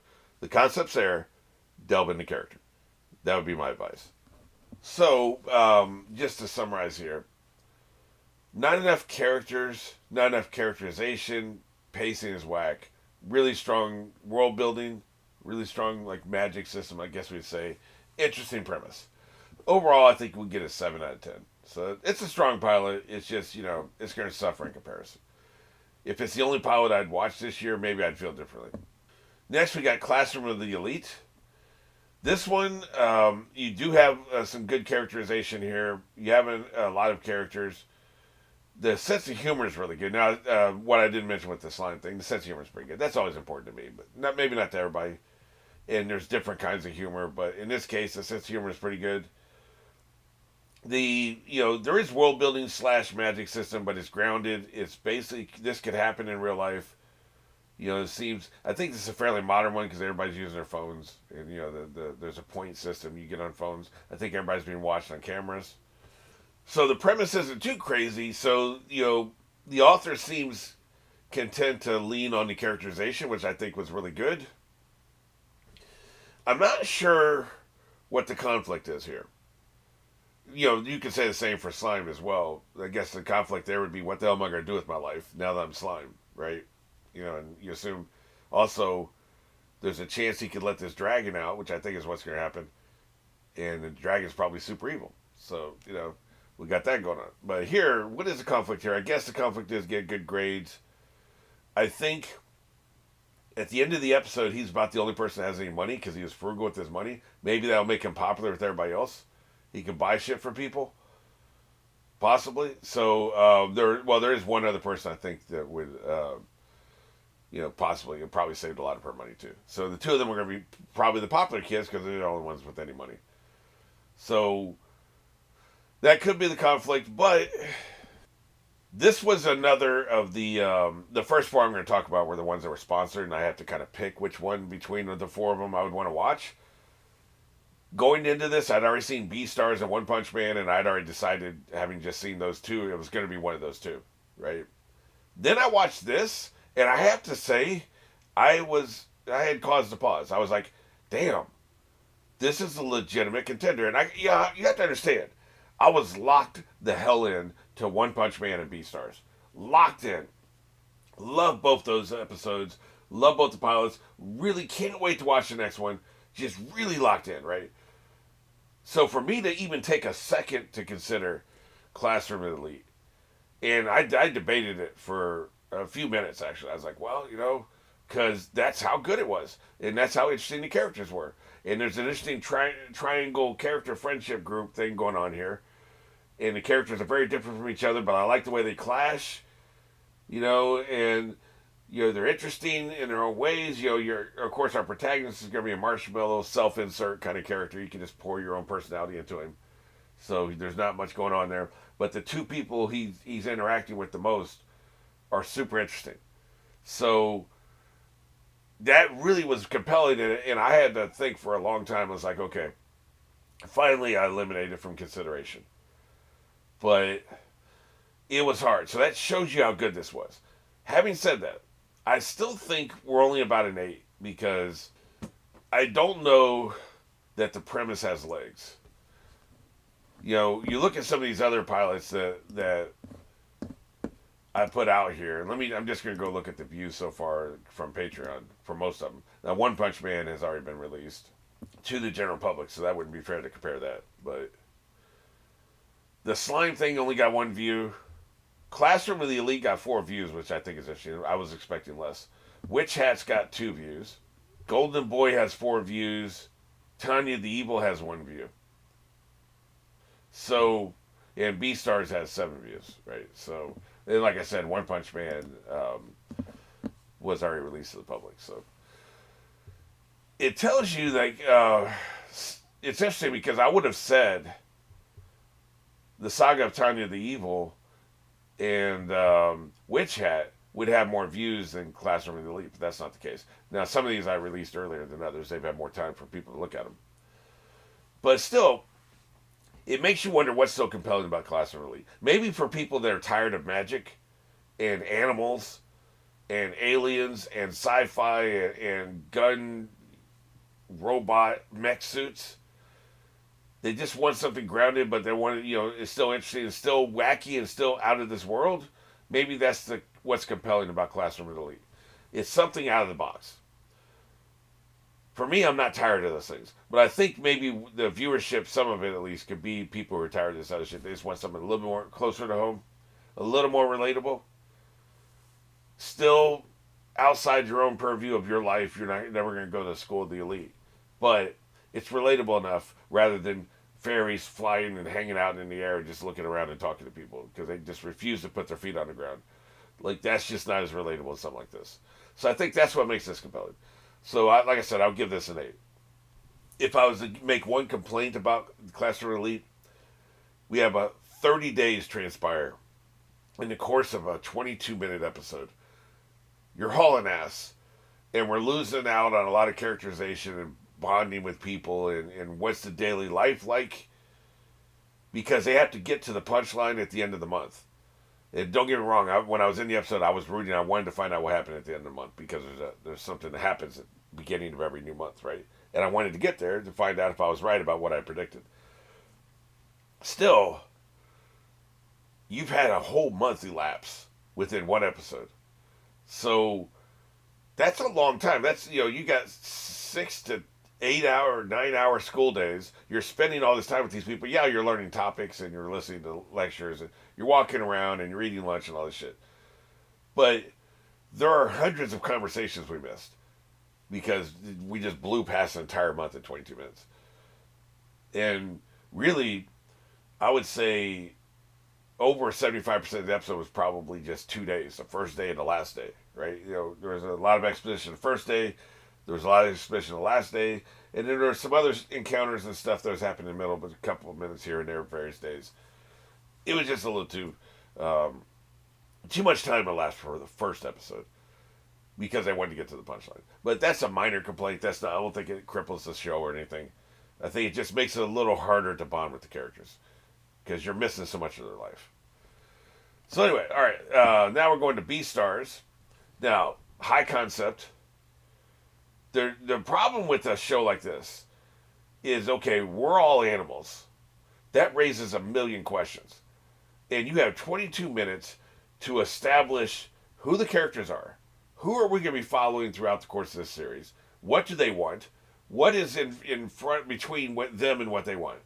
For instance, maybe They want to be academic All-American or All-Japan or whatever, but they have dyslexia. So they want to achieve the scholastic acclaim, but they have a mental inhibition, I guess we would say, that is keeping them from doing that. They have to work 10 times as hard to do half as good, right? So in that case, that would be what's obstructing them. So you got to establish that. But then at the same time, you also have to establish, okay, these are all animals living with each other. We're not going to get into why that is, probably. It just is. That's fine, but how does it work? Okay, so they have to establish, okay, we've got carnivores and herbivores and omnivores all living together. You assume things evolved this way. So there was a time when this carnivore was chasing this herbivore to murder them and eat them. Eat them probably while they're still alive. And now we're all just hanging out in school together. So that's weird. A lot of shows have tried this. That Will Smith fairy show about modern day, what happens when the fantasy world reaches modern technology. That show tried and failed miserably. I forget what the hell it's called, but it failed miserably. This is hard to pull off. Meanwhile, you're also burdened with the fact that this is all metaphor. This is really about people of different sexual orientations staying together, in the same place, and different religions staying in the same place, and different races staying in the same place, different social classes staying in the same place. The predators are the rich kids, right? The herbivores are the poor kids. The omnivores are, we could say, the bisexuals. So each animal can represent a different kind of social class, economic class, religion, orientation, whatever, right? So you're doing those metaphors. Probably the most heavy-handed metaphor is the rich kid is the predator. Now, one thing they did I think was very interesting. They made somebody who's clearly a stand-in for a rich kid, spoiled asshole, super aggressive dickhead, a deer, instead of something like a wolf or a lion, right? That was brilliant. That's your turning shit on its head. You just need the animals to stand in, so don't do the Zootopia super obvious shit. Dig deeper, and I think they did, which is one of the reasons this show is brilliant. So they're carrying a lot of water. You have to establish the world. You have to establish, okay, these are the metaphors, and these are what's going on the surface. It has to make sense on the surface. It doesn't work as a metaphor if it doesn't make sense on the surface.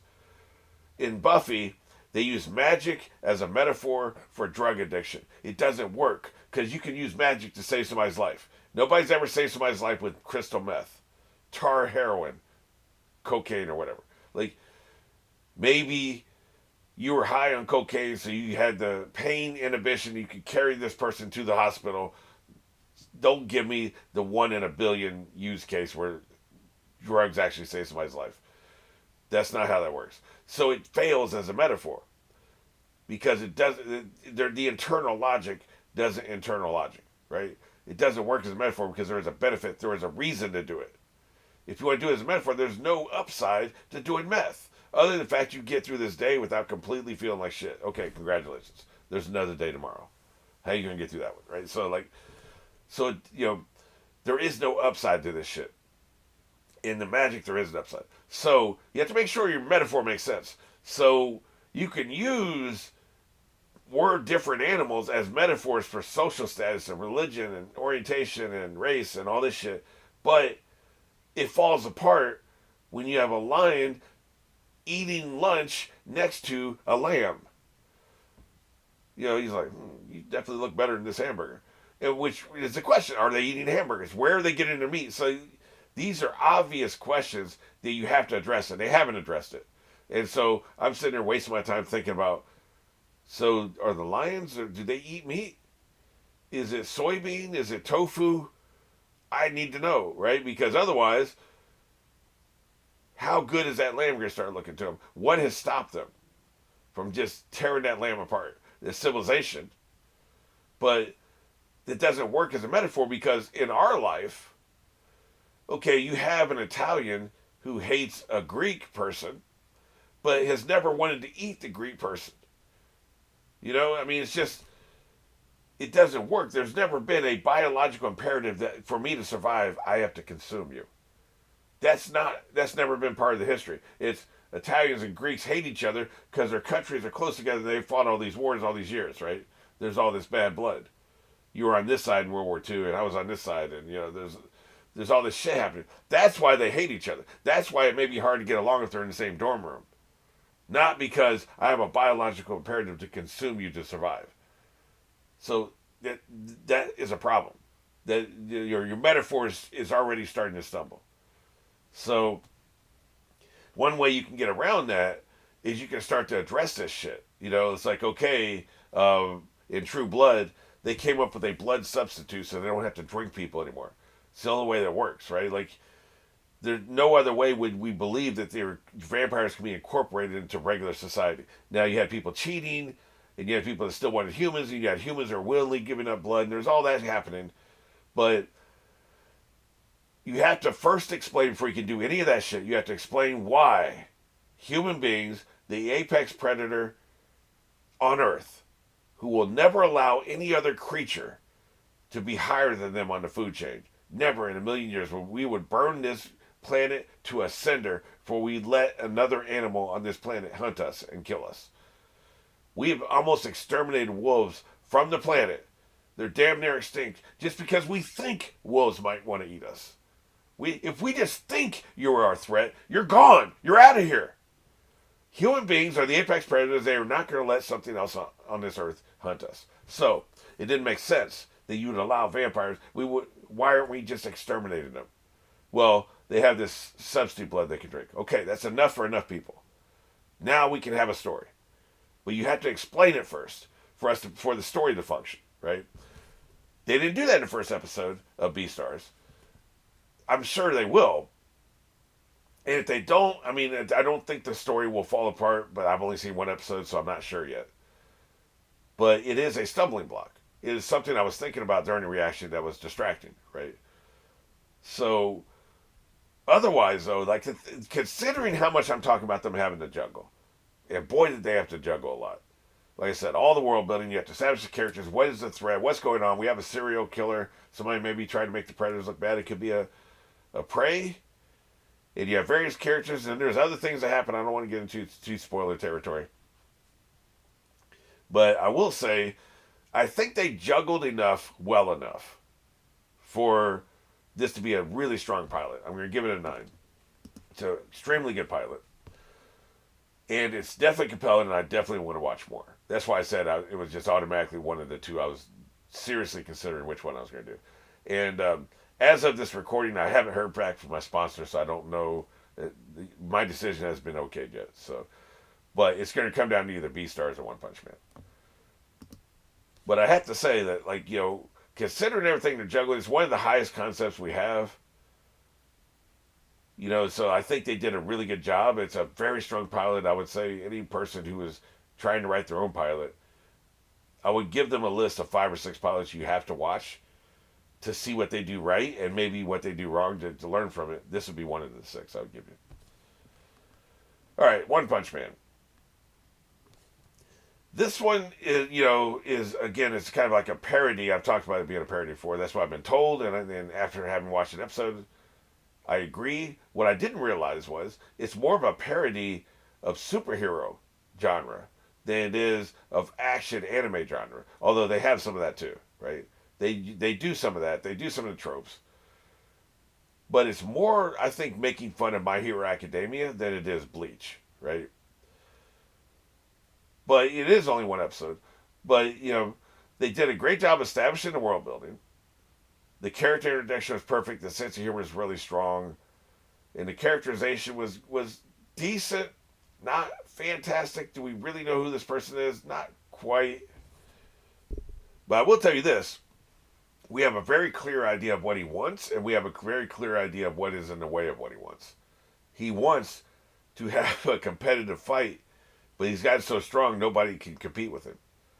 And they made that very clear, and there's a sequence near the end of the episode that really made it clear. That was very well done. So we have a clear idea of who he is and what he wants. this also has the problem of the slime one, where there's not many characters that we get to know very well. Really, only the one.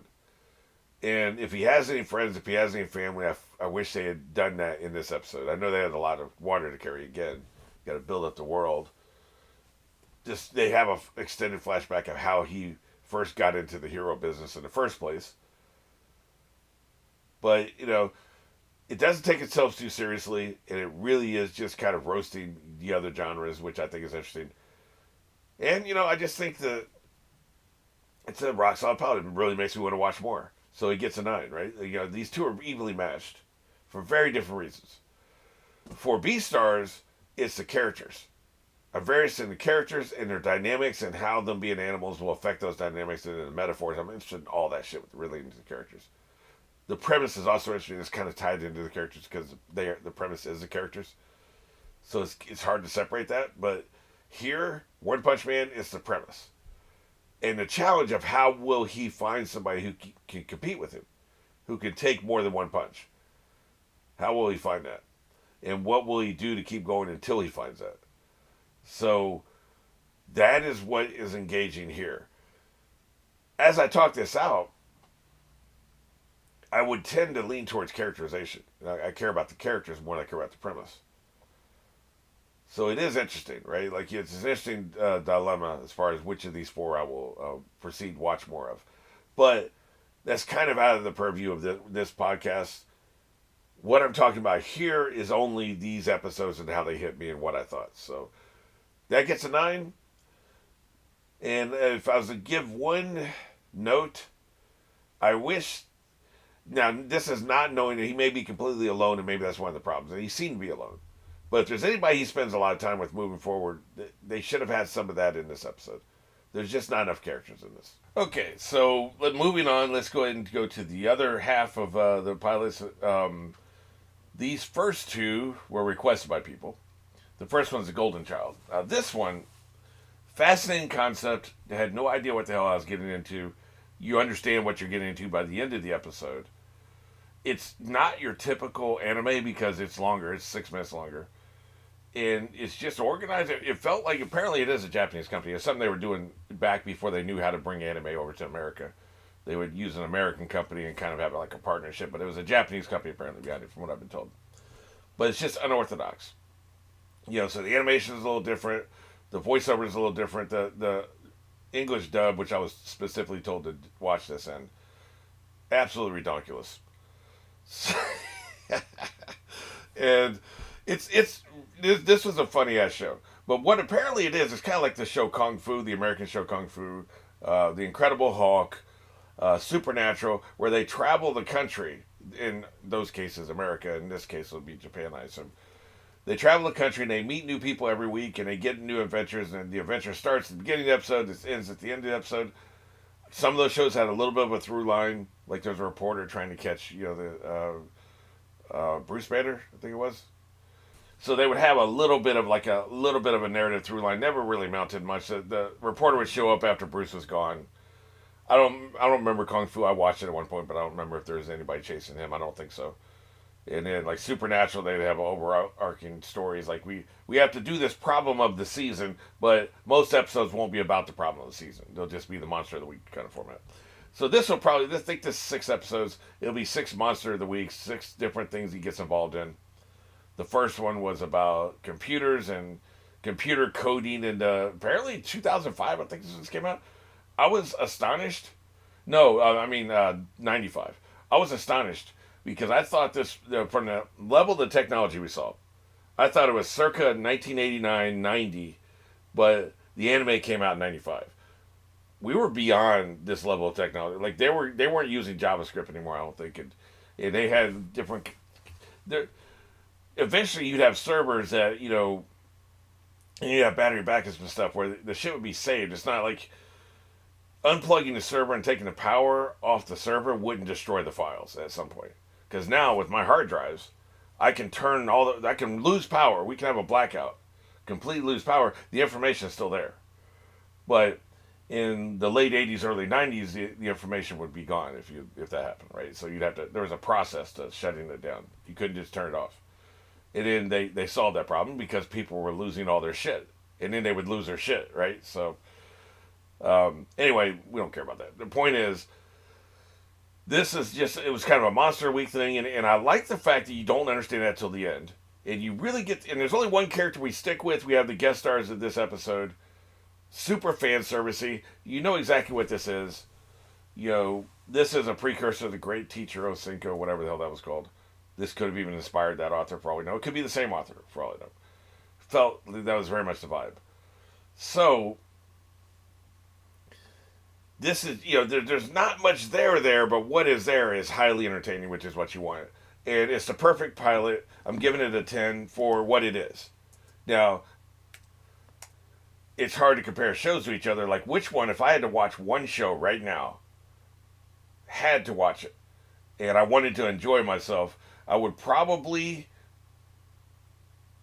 watch Beastars, maybe One Punch Man, but I would also, the Golden Child would be in there, right? Like, but see, there's not enough to engage my brain. Big picture, right? There's not enough happening in the Golden Child to keep me engaged if I was to watch it for like I do Gintama 8 episodes, Black Clover 8 episodes, 6 episodes of something like Demon Slayer or Apothecary Diaries. I'm engaged. I can sit through and I can enjoy myself for 6 episodes straight. I wouldn't want to watch more than one Golden Child a day because I would get bored. It's fun. It's a little fun diversion. I'm having fun, but I wouldn't want too much of it at a time, right? So the other shows, they just have more happening. There's more there. There's more characters, too. This is only one character. And we're going to get different ones. And it was also a little too fan servicey for me. So it's a perfect pilot, but that's different than a perfect show, right? Like, the reason I talked about that was to explain to you, this is a 10, but the show, and, One Punch Man and Beastars are 9s. This is a 10. But the show's Beastars and One Punch Man are better, for me personally, than the Golden Child. And none of this like objective quality. We're just talking about how do I like it, right? Objectively speaking, if we're talking objective quality, probably Beastars has more going on than any other show I saw in this, because of all the world building, all the work that went in before you could draw your first panel, all the work the writer had to do, weeks, months, maybe years. Maybe he spent years working on it. That is the thing, right? Probably at least months. And sure, he drew sketches and stuff. But before he was able to seriously sit down and start telling his story, he had to put weeks or months into that. Not necessarily the case with something like Golden Child, right? So, great pilot. All right, moving on. We've got the other one that I was requested to watch, which was Dr. Stone. Kind of went into this a little bit. It's an interesting pilot. It grips you right away, but you have so many damn questions which aren't going to get answered in the pilot episode. Makes the pacing a little off. And the montage before he breaks out of his stone statue-ness, I guess. Well, it dragged a little bit. And also there was one confusing part where when he's frozen into stone, he is with a girl. He's like right next to a girl. When he gets unfrozen, he's in a cave. And he has to run quite a distance before he gets back to the girl. And apparently what happened, there had been a storm, and the storm had carried his stony ass into this cave, where there's a certain kind of chemical that hits him and is able to free him from the stone. And so it makes sense. It would explain why he gets out, but she doesn't get out, because they started off standing together. But I don't think the visual storytelling really conveyed to me that he moved a great distance. I thought he just got knocked over, right? Like, and I just don't think the visual storytelling was sharp enough to properly convey exactly what happened. And they could have maybe some wide shots or something. And I think they were trying to keep it in his point of view. And I think that's a mistake. I know you want us to really empathize with the character, and it did help us sympathize with the character. But I feel like we needed some wide shots to get the full picture of what the hell was happening. Because I spent 2 or 3 minutes in this episode trying to understand what the hell had happened. What was happening with geographic space here? What is going on, right? So it was very confusing. And so that kind of stalled the pilot a little bit. But the character interactions, the world building was very interesting. The magic system, we don't really know what's happening yet. It was some kind of attack probably, but maybe not. It could be an act of God. It could be a demon, aliens. some bad actor, human being. We don't know. But as a pilot, I would give it a 7. But as a series, it's very interesting, and I would like to continue it. The problem with this is this specific show is produced or was produced by the same company that did That Which Shall Not Be Named, that got me a goddamn copyright strike that I've only now gotten out of from under. I'm only 5 days into my new life, or 8 days, I guess, into my new life of not having an effing copyright strike hanging over my damn head. So any show produced by that studio is an automatic. I will never do it on YouTube. So I'm going to do the second episode because I owed somebody else that episode. I'm going to put it up on Google Drive, and people on Patreon will be able to check it out for a brief period of time. It will never see the light of day on YouTube because I'm not getting another copyright strike. That production company can kiss my fat, hairy, hillbilly ass. And that particular show, look, it was a very charming show. I enjoyed it a lot. I would love to have kept watching. It had a good fan base. I got a lot of engagement. I will never watch another second of that, even on my own time. F them. F the show, F the studio, F their families, F their entire playlist. Kiss my fat ass for that copyright strike, because there was only this much on the bottom screen. There was no audio. It was just the goddamn subtitles. And you're going to copyright strike me for that shit. F you. A copyright strike when I'm showing the video, I think, is ridiculous. Because it's highlights. You go home at night and you watch the Super Bowl highlights. You're not going to watch the Super Bowl highlights in lieu of watching the goddamn Super Bowl. If you care, you're going to watch the game.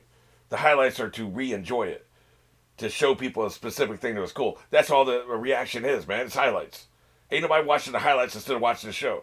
Nobody in the history of mankind has ever watched a reaction and not seen the show that you're reacting to. That has never happened.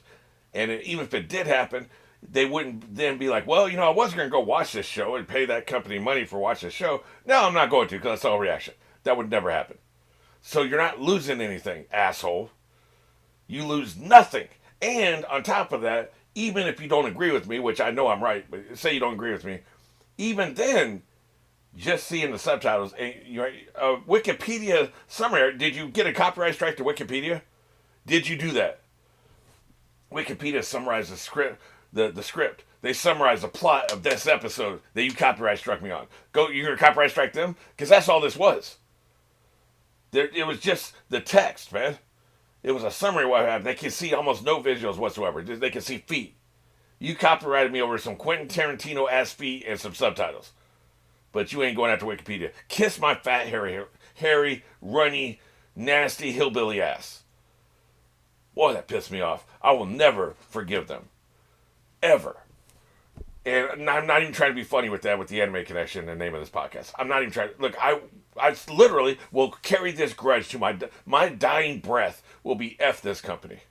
That'll be the last thing, I promise you. The last thing I ever utter on this earth. As the truck is crushing my body underneath its wheels. Or I'm going over a bridge or something. Like, the last thing I will ever say on God's green earth will be F this company by name. Because that's how much they piss me off. That's some bullshit, man. So, Dr. Stone is with that company. So, they'll never see the light of day on YouTube. Kiss my ass. Alright, we got 2 more. These I picked on my own. First one up is the Saga of Tanya the Evil. This one got almost no traction on YouTube.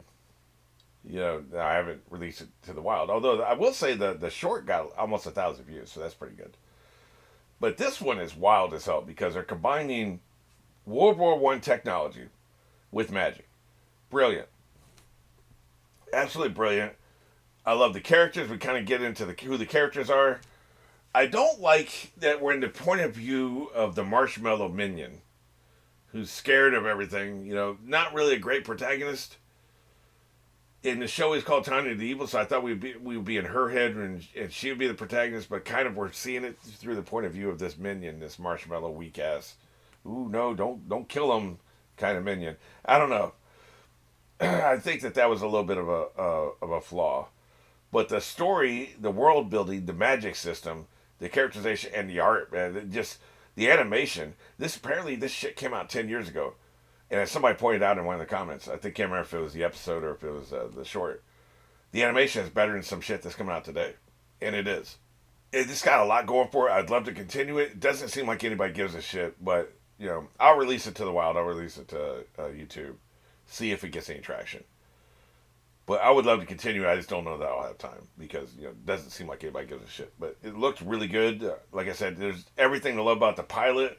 Was a very strong 9. I just think that they nailed pretty much everything you want to nail. The pacing of the pilot was really good. It had a lot of action, which the action shows are always going to have the advantage of having a high energy pilot because they have action, unlike going to school, for instance. So they're just going to have an advantage. You got the magic. Great vocal performances, great animation. Whenever she's evil, she gets this really shitty look on her face, and the voiceover is fantastic. It just works, man. This works. This pushes all my buttons. This was a great. You really know what you're getting with this pilot episode. So it's great as an episode, plus it's great as making you want to watch more. So it's a very strong pilot. And finally, The Witch Hat of Altair. So, classic setup. You think you don't have magic, but hey, Harry, you're a wizard, Harry, right? Like, we do have magic. So, like I said, classic setup. The magic system is very interesting. One I hadn't really seen very often. I mean, I've seen it a couple times in a couple places. Not necessarily anime, but some of the stories I used to read growing up. Drawing magic, essentially. I don't think that's too big of a spoiler. The art, the animation was really good. The voiceover is really good. We get several characters that we spend a little time with, and they're interesting. I can't get a read on the wizard. I don't know where he's coming from. I don't know what his intentions are. I don't know what's happening with him. And there seems to be an adversary that's kind of murky right now, but still kind of well set up. Like, we meet her once, and then she gets talked about towards the end. So what are her intentions, right? What's going on? So there's some good mysteries being set up. And then you have the characterization, you have a sense of humor as usual, and you feel for the character. We talked about the marshmallow minion with the previous one. This one, she's kind of passive, but she's not a marshmallow. There's a difference between being passive and a marshmallow. And she's young, so she has the potential to grow into herself. So, well set up. We feel like we understand a little bit of the magic system, the way the world is set up, the way things kind of work. We have a good idea of that. We spent time with the characters. The pacing was decent. I don't feel like anything dragged. And it left us on a really strong cliffhanger. This is going to be another 9. It's another strong pilot. Like I said, this was stiff competition. These are great. These are all bangers. None of these pilots sucked. I've seen a few pilots that suck. I've seen a few pilots that shows I really like that suck. I'll be honest with you. I don't think the Attack on Titan very first episode is all that great. It's just jumping all over the damn place, right? You can't, it didn't breathe at all, right? Like, there's way too fast paced and way too much happening, and like I said, they're jumping all over the place. So, but it's a great series until the end. Just don't watch the last season. But it's a great series. Just don't watch the last season. But it's a great series. You know what I'm saying? So, I wouldn't say that the first episode of Fullmetal Brotherhood Alchemist was great. It was good, but it wasn't great, right? Like, so you can have a great series without having a great pilot. You can have a terrible series while having a great pilot. I can't remember. There was something I watched, and it may have been School Days, it may have been Prison School, it may have been something else. Something I've seen recently. Somebody made the comment the first episode might be the best episode in the series. Well, that's not good. I don't think it was any of these. But that's not what you're looking for. But, so I'll just say that, like, I really think it's a strong batch. And I think the lessons we can take from this, if you have a really complicated magical world, don't try to shove too much as in the first episode. Because I talked about, like for instance, there's very little with Witch Hat. We don't really know a hell of a lot about what's going on with the world, the government, how long has there been magic, and what do magicians typically do. You get hints. You get suggestions. You can connect some dots somewhere. You get enough to keep going. But they spent most of their time in this episode with the characterization, right? Setting things up. Who are the characters? What do they want? What are they looking for? Even use some flashbacks to that effect. So, I feel like that's what the approach you want to take. If you have a heavy magic system with some mythology and some history that needs to be explained, why is the world the way it is?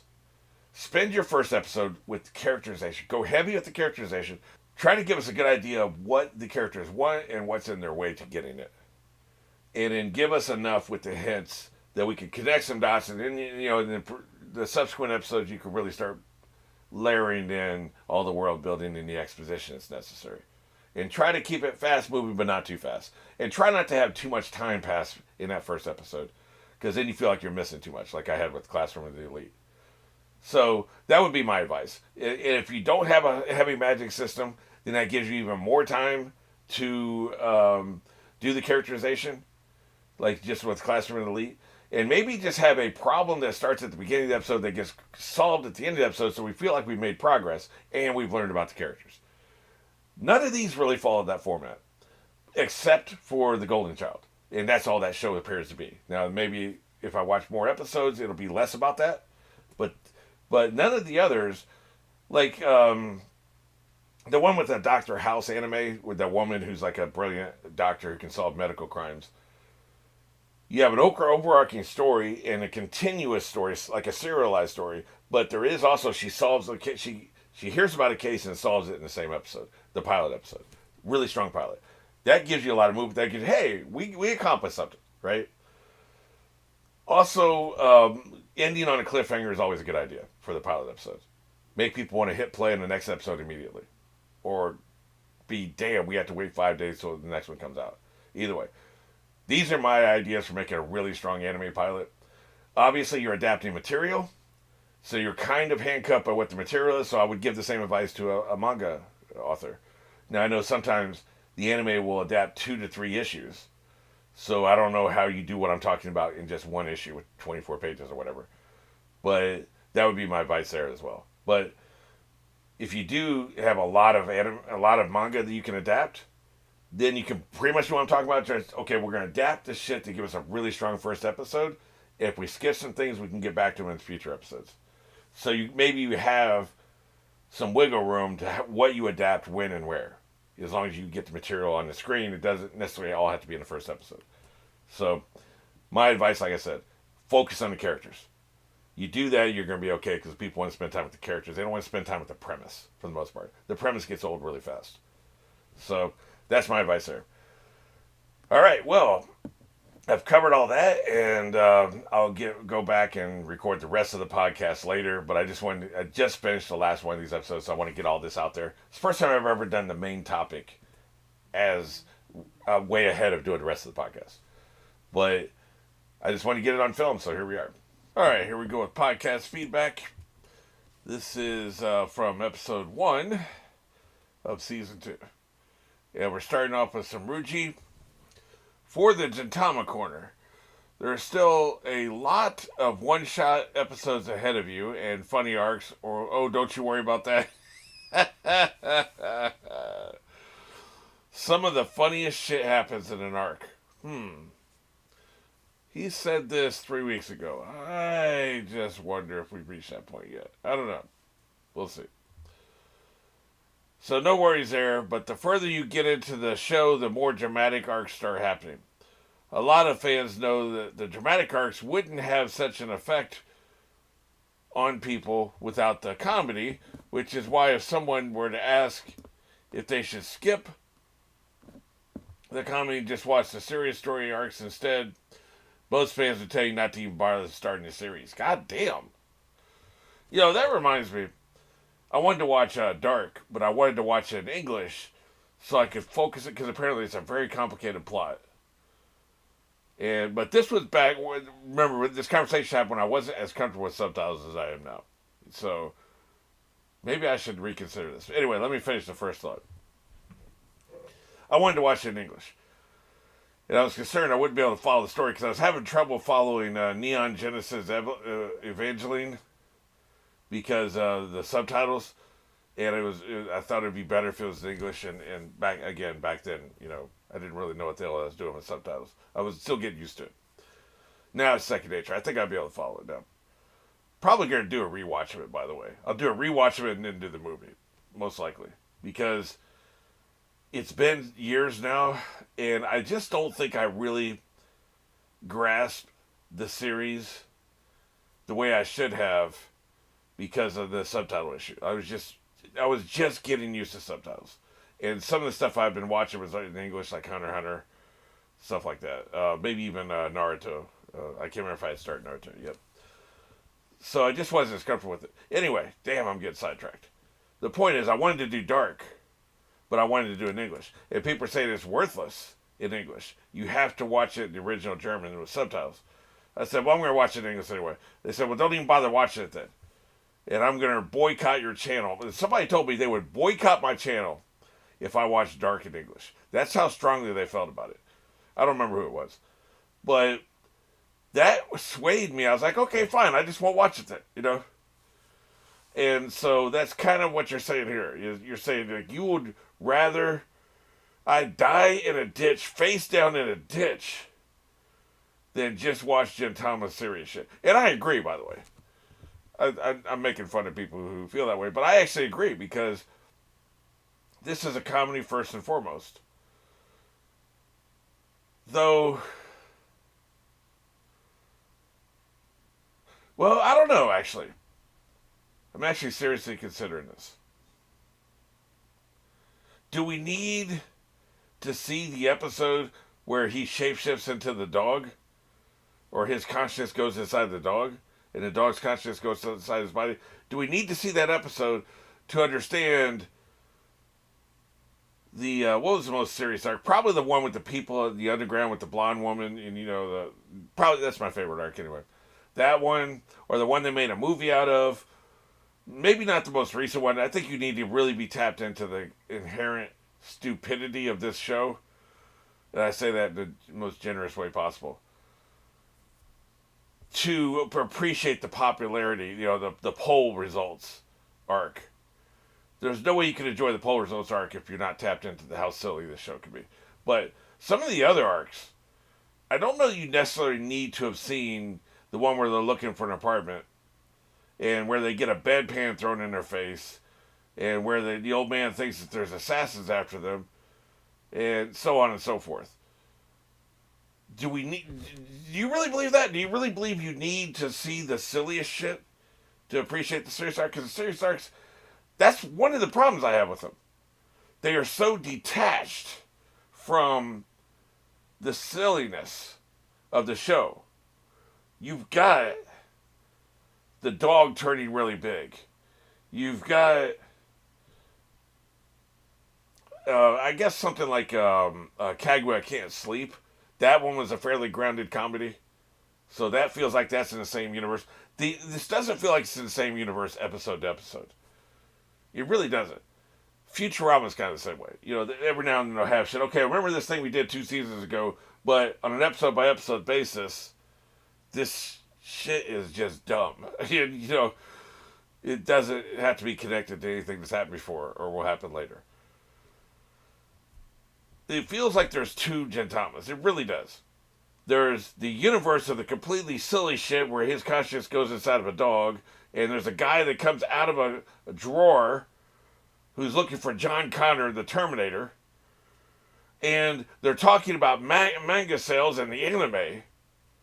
They're never in any of these serious arcs where there's a man crying because he lost his love 20 years ago, and we have to fight to save Kaguya from her brother, and we have to fight these people being oppressed in the underworld.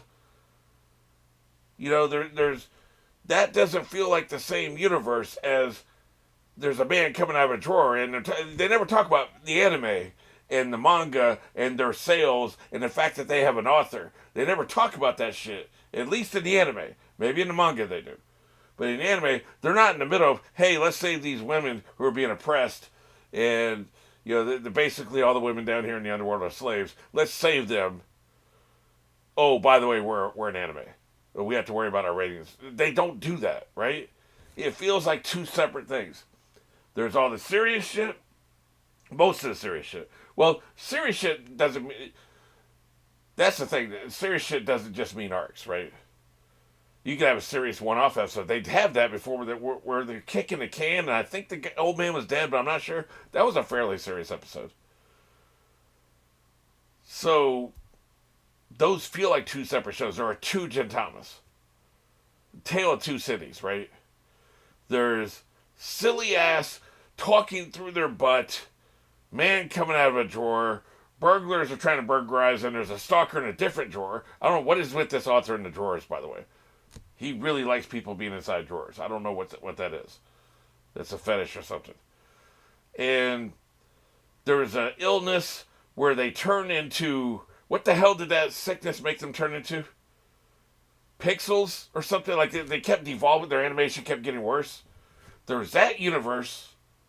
And then there's a serious shit and we're crying because this man's wife died or some shit. Lost love. The ghost is kicking the can or whatever. The people in the underworld are being oppressed. There are two Gintamas. And I think you can watch one of them without watching the other. I really do. Now, I'm greedy. I'm watching it all. I'm watching everything. The occasional cheesy clip show I might skip. That's it. I'm watching it all. I do think you can make a case for somebody to watch one or watch the other. Because they are two separate things. Tonally, comedically, dramatically, they are two separate things. They just happen to share characters. That's just what I think. Because watching Gintama only for the serious stuff would be absolutely pointless. Like eating an ice cream cone without the ice cream in it. See, I agree, and I would never do it. But I think somebody could do it, and they could get something out of it because there's no accounting for taste. There's some people that just eat waffle cones, which is what you're talking about. People just eat waffle cones. I've known somebody who did that. They would buy the waffle cones at the store, but they wouldn't buy the ice cream because they like the waffle cone. I don't understand. I can't relate. I would never do it. But you could do it, and I've seen it done. I think most people really like Gintama because they care about the characters and want to see what shenanigans they will get into each episode. In the same vein, people might have cared about the Straw Hat Crew in the earlier episodes, exploring islands and whatnot.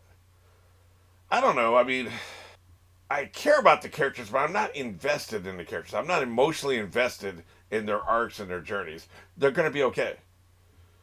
In no world do I believe somebody's going to walk into a room and shoot Shimpaka in the head and he's going to be forever dead in the next episode I watch. That is not going to happen. And so you can't have dramatic license if there's no possibility that happen. Like, do I believe in Supernatural season 4 when there's only 2 characters in this goddamn show? Do I believe one of them's going to die? No, I don't.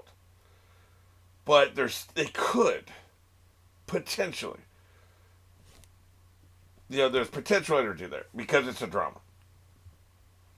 They didn't become a caricature of themselves till later. But I'm not emotionally invested in their arcs. I don't care if Kaguya gets a boyfriend and gets married and has kids later. Like, who gives a shit? Like, I don't care in that way, right? I'm not invested in that way. See, I've already violated what I was trying to say. I care. I'm not invested. I love these characters. I don't give a shit about their future. Right? Like, you see what I'm saying? Like, I care. I said I didn't care. That's not what I meant. I care. I'm just not invested. Because this is a comedy. It's not a drama. Right? For me, there's a clear dividing line. Now, if we go with the 2 universes theory, the dramatic universe, I actually do care what happens to these characters. If you isolate that, if you can mentally compartmentalize that, where the dramatic stuff, in the dramatic universe, he didn't go into the body of the dog. They didn't get a disease that turned into pixels, or whatever the hell that was. Was that the Dragon Quest arc? I can't remember. But potentially they could be stuck on the toilet with no toilet paper. That's grounded enough, right? The most extreme silliness shit doesn't happen in a dramatic universe, and I can go with it. Then I'm invested. And then you have the silly universe where they're talking out of their asses, they're getting pixel disease, and, that shit. So, if we go with the 2 universe theory, I'm invested in the dramatic shit, the dramatic characters. And I care about the comedic characters. But, there's no cross-pollination there. If you can compartmentalize yourselves enough. I can because I'm a writer. Most people probably can't. So, yeah. But the Too Long Didn't Read, just enjoy the funnies, but don't dismiss the drama. It's really good. And it only gets better with each arc. I agree. I don't dismiss the drama. If I sounded dismissive, that's not what I mean. I agree. Like the drama is really good. I do think you can enjoy the drama without the extreme silliness. But the extreme silliness is incredibly fun, and I wouldn't want to miss it. And that's really why I'm here. Although I like it all, right? I don't think I've sat here and said that there's been a terrible episode. Maybe once or twice. Maybe once. Now that I think about it, I think there was one I said was really bad. The comedy just wasn't doing it for me. I think it was a cultural thing. I just didn't understand culturally what they were referencing, so I didn't get it. That doesn't mean it's bad technically. It just means I didn't get it. Germans apparently can't really understand American sitcoms, so they don't get it. That doesn't mean the sitcom they're watching is bad, unless it's Friends, which means it's really bad. But other than that, you know, let's go ahead and move on. I think this answer was almost long enough to be considered the Gintama corner. We'll see. We'll see how long this Q&A takes. You will not drop JoJo. You will not. You will watch more. I'm going to. I just don't know when. I'm definitely going to watch more. Also, yes, I think ranking your Gintama characters in a mini pod or a Gintama segment would be very fun, but I would strongly suggest you do it after episode 182 to 184 or during. It's a mini arc. Something very relevant to that topic happens in there. Oh, those are the ranking episodes. Jesus. Boy, were you being cheeky. Don't rank the characters until you watch the episodes where they rank the characters. Wow. Damn. You cheeky bastard. That was good. That's how you do it. That is how you do it. That's how you do a spoiler without doing a spoiler. That was fantastic. Alright, moving on to Ariel. 1 minute and 30 seconds in, you would need to add a few hours of dead time or Bugs Bunny or something on the screen because on YouTube, you can see the link before you click. What the hell was I talking about? I'm going to have to go look at what I was talking about. I have no idea what you're referencing here. Which is why, by the way, it's good that you had a timestamp. Oh, April Fool's Day. Jeez, I did nothing for April Fool's Day. I did nothing. I released some shit. I watched some special anime for it. Didn't get to all of it, but I downloaded a bunch of anime to watch and try to release on April Fool's Day. You know what I look for? You know what I was going to do for April Fool's Day? I was going to watch another episode of what the hell is it called, right? I couldn't find it. It's not on the streaming services anymore. There's 2 different places where I get anime, and there's a third where I'm desperate. I checked all 3 places. It's not there anymore. It's been eradicated from the kind of sites I go to. Maybe it's somewhere official. I don't know. But it's not there anymore, man. That was a bummer. I was disappointed because I was actually looking forward to watching another episode of that raging piece of shit anime. But yeah, you're right. I mean, we would be, outed by the time code. Yeah, it's like a 30-second video just isn't going to work. So, you're right. I like to listen to the intros and outros to get a feel for how they're liking, understanding how they feel about the characters, etc. Some have really good insights and things I never thought about, though mostly the best I didn't know this tidbits come from skimming comments. Yeah, it's like, it's each of their own. Like, it's... Neil talks. I never missed any of his intros or outros. God, he was really good at that. He was great. I really wish he had stuck with that. I think he just was working too much in the business. And he just couldn't juggle 12-hour work days, 6 days a week, and then coming back and trying to have a reaction channel just didn't work. Which is too bad, because he was born to do reactions. He was really, really good at that shit. Liked him a lot. His intros and outros are great. That's about it. I'm like, even today I'm skimming through. I just do this, and I see the little video pop up where they start watching. I back it up a little bit. There I am. I'm skipping the shit. And the second this episode's over, I'm out. Unless something happens where it's like, I really want to know what they thought of that. Or they say, I'll save it for the conversation afterwards. And it's something like, for instance, Maybe somebody stabs the group in the back or something. The characters. A character stabs the rest of the characters in the back, and be like, "Oh, I'm talking about this afterwards." I'll stick around for that occasionally. Most of the time, not. Then again, like when there's a recent Daredevil episode for the normies where they talked about something, and people in the comments kept mentioning their talk after the episode. It was like I hit like 8 comments in a row referencing what they, but not detailed enough. Vague references to what they talked about afterwards. So I said, "Fine, F it," and I listened to it, and it was worth it. It was a great conversation. So yeah, I can do it. Typically, I'm just not interested in doing that. That's not my thing. I'm here for the reactions, baby. Alrighty.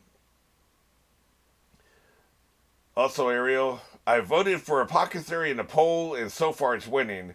But I'll go ahead and push for Mushoku Tensei as well. I still haven't fully caught up on it. I stopped in the middle of season 2 and just haven't gotten back to it yet. A certain storyline wrapped up, and I wasn't sure if I cared about what came next. But there are still some mysteries and things in that I think I would like to go back to and refresh myself on and keep watching to see resolved as well. Interesting. Yeah, that is a chaotic show.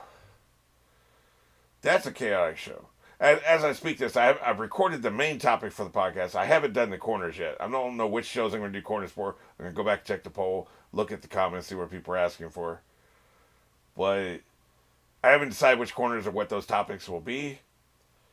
But for this, it reminds me of Fringe. Every episode, we completely change the premise. Okay, we're at his house and he's learning from a mentor. Okay, the mentor left. All right, we're at his house and he's made a new friend. Okay, he's leaving his friend.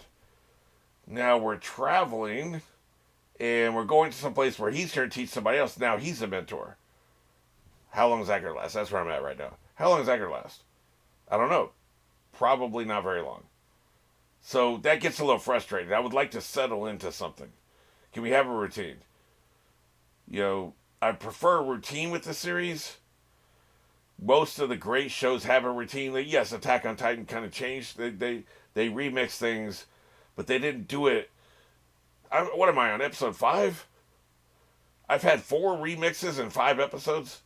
Completely changed the premise 4 times in 5 episodes. Like, they didn't do it like that in Attack on Titan. It was once or twice a season, right? They would change the premise or have a time jump or some shit. Like, you had time to settle in and have a little bit of routine. With this show, we're just all over the hell the place. And I guess that's the nature of being a child, right? Like, you're at home. And then for me, kindergarten. And then first grade. And okay, now we're in school. Now we're in middle school. And now we're in high school. And now we got like a job in the summertime. And, and with me, it's like we all got a different stepfather. All right, and getting used to him. Now we got a different stepfather. It's just, that's childhood. Shit is constantly changing when you're a kid. But that's not really what we usually get in anime, right? So, I don't know. I like it. I wish they would settle into something for longer than an episode or 2. We'll see. This mentor storyline with the spoiled brat princess feels like it has potential to last longer than 1 or 2 episodes. But who the hell knows? He's already getting letters from his previous mentor. Maybe he's going to go join her there next. We look around and damn, it's we've had a 2-year time after he finished teaching this bitch, and now he's going to go somewhere else. Like, I don't know. But we'll see. But right now I'm getting a little bit of whiplash with that show.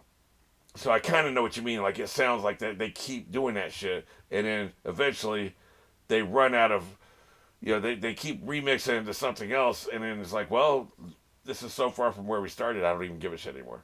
Or maybe, like, they kill a villain or big bad or something. Maybe, obviously I don't know what you're referring to as far as what got resolved. Maybe we find out why he got sent to this world, reincarnated, whatever. To me, I think he's probably summoned somehow. Somebody was trying to summon something and they got him instead, right? Maybe. Also, you answered this yourself. Also, I'm not sure where you got 12 episodes from, but the first season has 24 and the second has 25. Maybe only the first 12 episodes were sponsored. And what I said was the place I'm watching has 12 episodes, so they must have split season one into two parts. I don't know why they did that, but it does make sense because where I'm watching it says 1 through 12, and you're saying it's 24, so they must have split it in half for some reason. Weird. I mostly agree with your take on Yami, but I do think that the domestic violence, or most of it at least, is simply metaphorical comedic effect, like when Zell's wife beats him up and he's shown with blood and bruises on his face. Literally a few moments later, he looks perfectly fine. Yeah, exactly. That is, you mentioned this, it's like the Fullmetal, where they showed Ed with his entire head caved in. Extra description line. All bloody after Winry. How the hell do you know all these damn character names? I wouldn't have known Ed or Winry. I knew during Winry I was watching it, but that was 2 years ago. You still remember this shit, man. God, yeah, it's amazing. Like, you have a mind like a steel trap, right? Like, no character name escapes you, man. Getting mad and throwing her wrench. Just beat the dog shit out of him. Just cave in his skull. His spirit is literally leaving his body. Next second, he's alright again. Yeah, so it's metaphorical, right? It's still it's still a little disconcerting. It's a little troubling. Maybe Yami isn't the best leader for everyone, but his hand-chosen squad members do love him. There might be some later that don't. I guess we're gonna get new recruits at some point, right? So his leadership at least seems effective for them. Though the verbal abuse is definitely there, and domestic violence where it does seem like Luck is actually torturing Magna, though maybe that's how he shows his friend he loves him. I don't know, man. If you show me you love me with violence, then don't love me. That's kind of how I feel about that. As for who could lead besides Yami, Vanessa is a good choice, provided she stops drinking so much. Fair, but look at how much Yami drinks.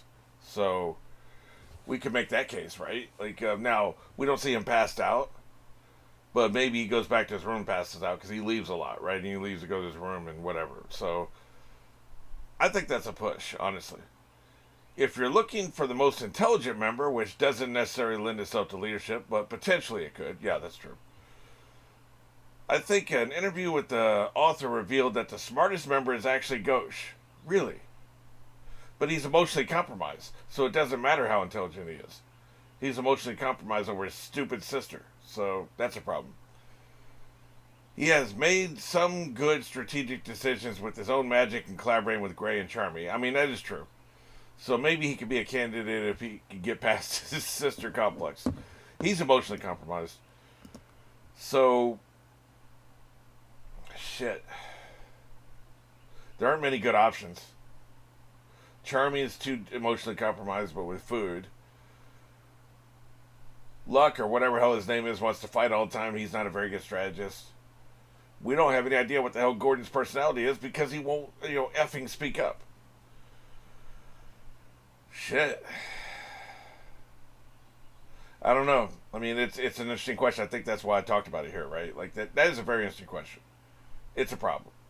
For the contest, I can't speak for everyone, but I think part of it is fatigue, and for the last one, not too complicated, but maybe a bit more complex than a lot of people might want to put thought into.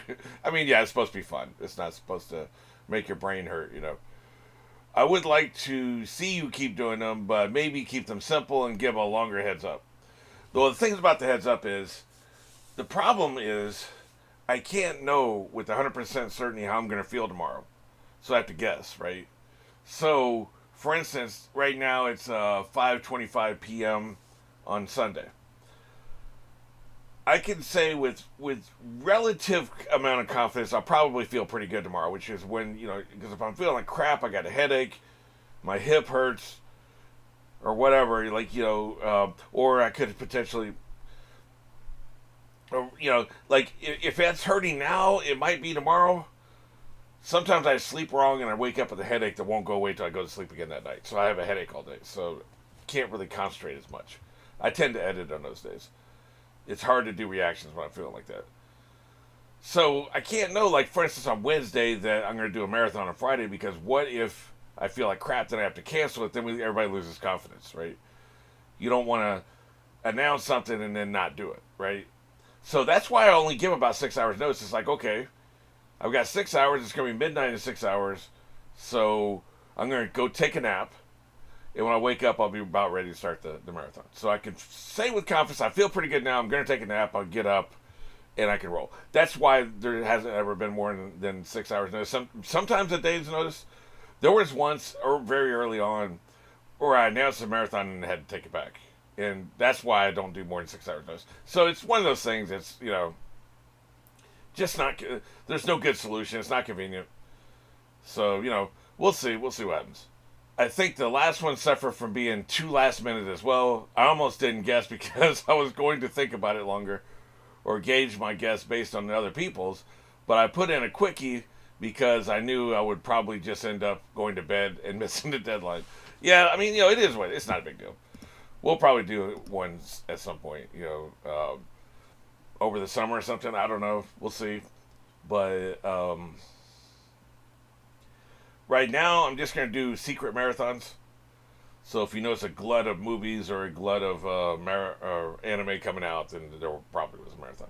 And it is, one thing I did notice was it was hard to prepare and eat meals when on the anime schedule. Easier with the movies because the movies were just, how many movies can I do in a day?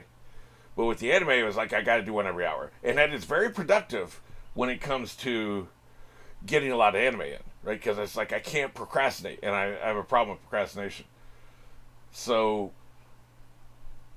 that it helped there, but if it's not an announced marathon, I'm just doing a marathon on my own and nobody knows about it.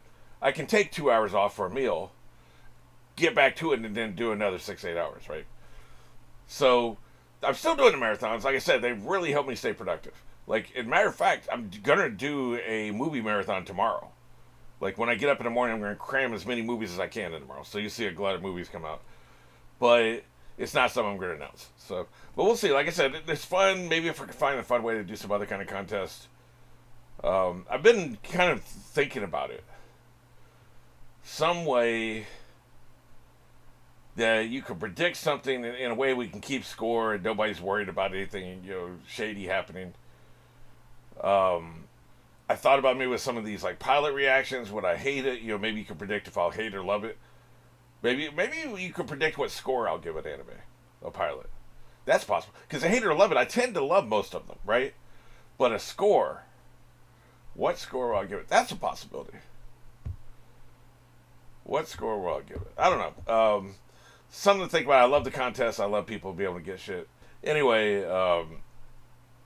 we'll get back to it at some point. Ariel, I know Alex Bornstein from Family Guy. I know one live action she starred in was Marvelous Mrs. Maisel, but I didn't see it myself. And then Hunter replies to her. Yeah, I watched Marvelous Mrs. Maisel, and she was really good in that. Who the hell was Alex Bornstein supposed to be? Was that for Big Mom?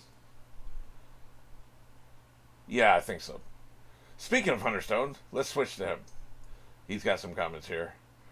I think I do prefer post-time skip, but I think most people's number one thing is characters, including me. Here's my ranking. Characters, number one. Comedy, number two. Mythology, number three. I love looking at theories and theorizing about where the plot is going next. Tied for three is world building. Mythology and world building are tied for third place for me. I really think you're downplaying the world building. Yes, we may already understand the whole world, but there is still the building of individual islands. I mean, that's true. They feel a lot more lived in and unique. Wano and Dressrosa feel like their own full worlds. Another aspect of world building is making the world feel active when we're not with the Straw Hats. Especially recently, the world feels like it's moving when we're not with the Straw Hats. Well, one of the reasons for that, I believe, is with the transmission, we were going all over the place and everybody was getting it simultaneously. And so we're seeing what's happening with people when we're not with Straw Hats. Like in Star Wars, for instance. The worlds feel lived in, but we never check in with the worlds. We're always with our heroes. The one exception being when the Emperor dies. And then they show a bunch of people celebrating a bunch of different worlds. And I wonder if that inspired Odo a little bit, because this kind of feels similar to that, and that came out first. That was 83, or was that the new edition? Was that the when George Lucas made a bunch of changes in '96 or '97 or whatever? Either way, before One Piece for the most part, or before he was really writing it in earnest, right? What if that inspired him? I'm sure he's probably pretty heavily into Star Wars. We get kind of a Star Wars vibe. In fact, the different islands could be the different planets in Star Wars. You know how planets in Star Wars all have one biome: the desert planet, the ocean planet, the winter planet, right? You know, everything has just one biome, right? Well, these islands are kind of the same way. They all have one biome.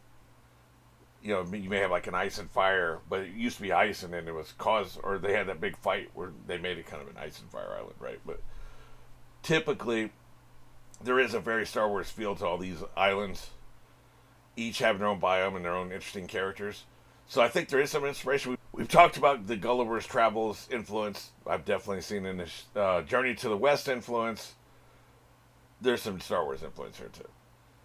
So it is true. Like the islands do feel real, and they feel fully developed. They feel 3-dimensional. I think maybe even a better way to put it. They feel 3-dimensional.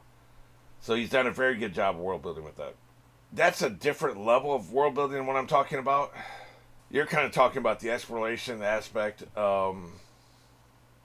layering of set dressing, we might almost say. For me, when I say world building, generally speaking, I'm talking about what is the magic system, what is the political system, what is the class system, is there any religion, all the shit that we all take for granted. We're born into it, and by the time we're 10 years old, we just kind of know it. Like, when did you first hear about Catholicism? When did you first hear about Judaism or Buddhism? Or when did you first understand that these little pieces of paper are worth money, and that money is important? We need to exchange money for things. I don't remember learning these things. I've always known them, right? When did I first learn about presidents? I think I remember a little bit of that in school. They specifically told us about presidents and the 3 branches of government and all this stuff. But we just kind of grow up knowing it, right? All this shit, how this works. If you want food, you have to take these slips of paper to this building, and it will give you food in exchange for the slips of paper, right? So if there's an alien and they're reading a book about your life, before they can understand your character and your life, they have to understand that these slips of paper purchase food, or exchange for food in this building. And there's this religion where maybe you light a candle every morning or something, or you say a prayer every night before you go to bed, or whatever. Or, like there's you have to go out and vote, or all the shit. You need flashlights in case the power goes out, and you have a weapon to defend the house. Like, all this stuff would have to be explained. To me, that's world building. Now, that's world building for where you live.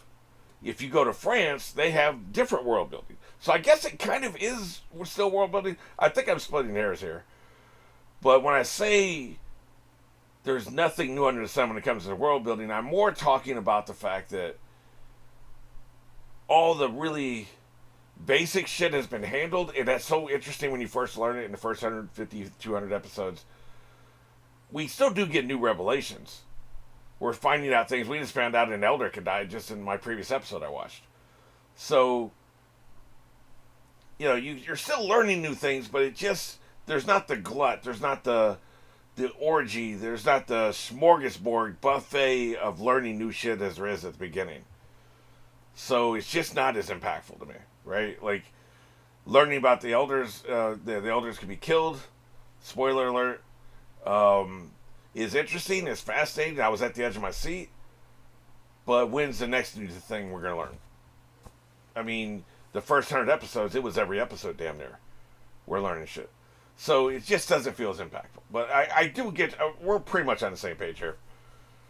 Like, there's still plenty to learn, obviously. Like, this is such a rich, developed, 3-dimensional world. We'll be learning shit till the very end, I'm sure. And then you've got the antagonist as number 4. I actually feel like most of the villains in One Piece are not very interesting characters. And they're kind of samey. I think I've talked about this. One Piece has a villain problem. It's not... They're very samey in that you could swap them out. Like, yeah, they have different power levels, but is Arlong really that different than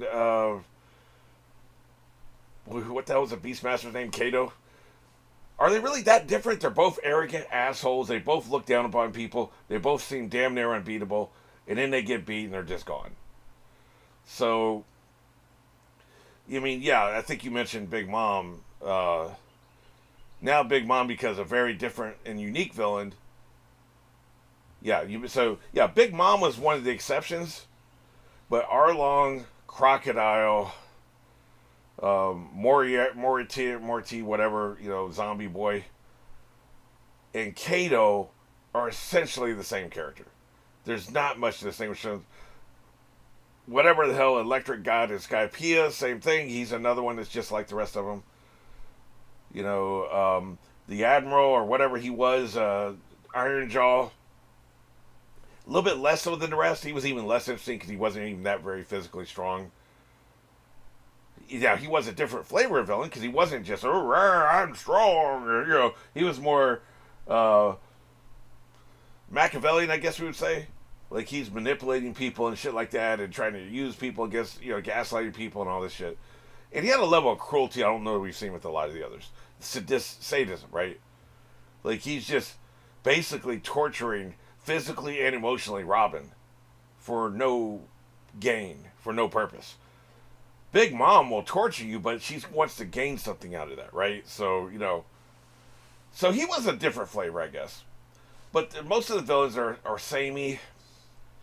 Blackbeard, more of the same. Now, Blackbeard does have a lot of differences here. He's not really, ooh, I'm so powerful. He has a temper problem, which puts him akin with Kato. Probably Arlong as well. But he seems to be extremely intelligent and really plays the game very well. And he's got the bait and switch happening and all this stuff, right? Nothing up my sleeve. He's very good at that shit. He definitely plays the long game, the long con for sure. So he's a different kind of villain, but there is still some sameness to him. He's the one I'm most interested to see really us go up against, to be honest with you. Blackbeard's who I'm most looking forward to. Black Hoodie, who gives a shit, man? Like, it's just undeveloped. The mystery is part of the appeal. I will definitely be seated anytime we have any kind of confrontation with that son of a bitch. But I don't think about him unless he's on screen. There's no there. There's no development. We don't know anything about the son of a bitch. So I'm sure he'll be interesting when we get to him, but I'm not. I'm impatient to get to Blackbeard. I'm impatient. I want it to happen today, right? I don't give a shit when we get to Black Hoodie. When we do, I'll be seated. I'll be very invested. Until then, I don't give a shit because there's just no there. Zero development.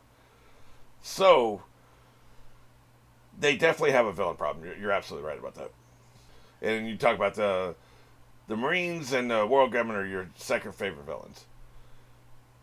And then the fights are fifth. Pretty much I'm on board. I may have ranked these slightly differently. I think I'm pretty much on board with your categories, with your ranking system.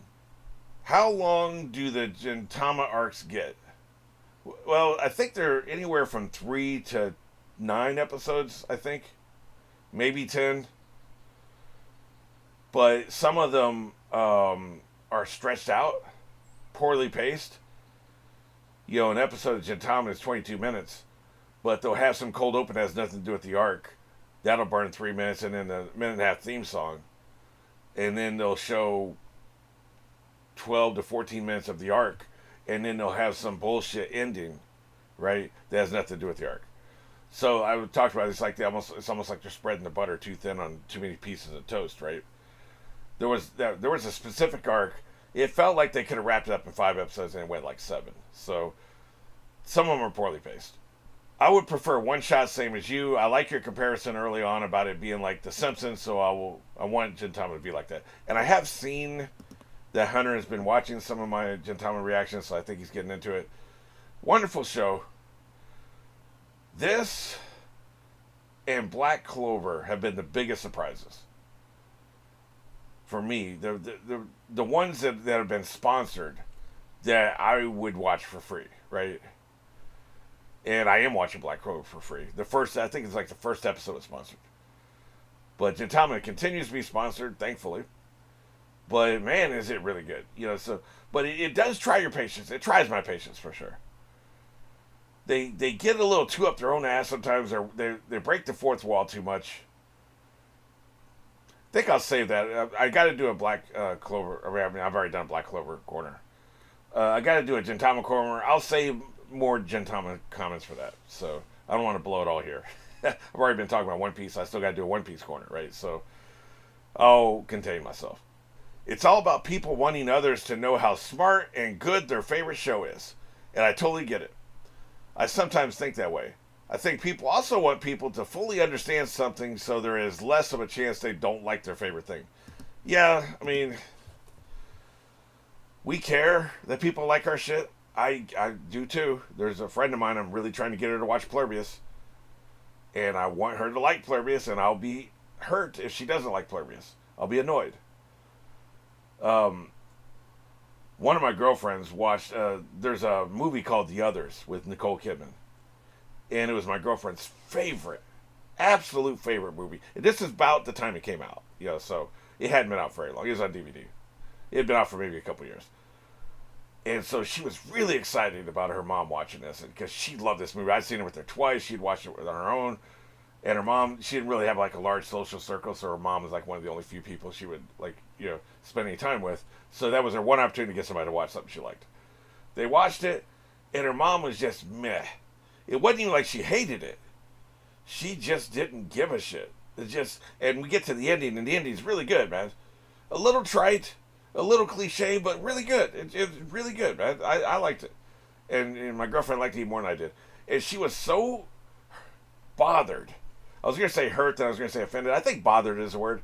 It just annoyed her, and it's just a bummer. The biggest thing is it's a bummer. It's a bummer when somebody you like, respect, doesn't like something you like. Now, it's personal taste. We've talked about it a million times.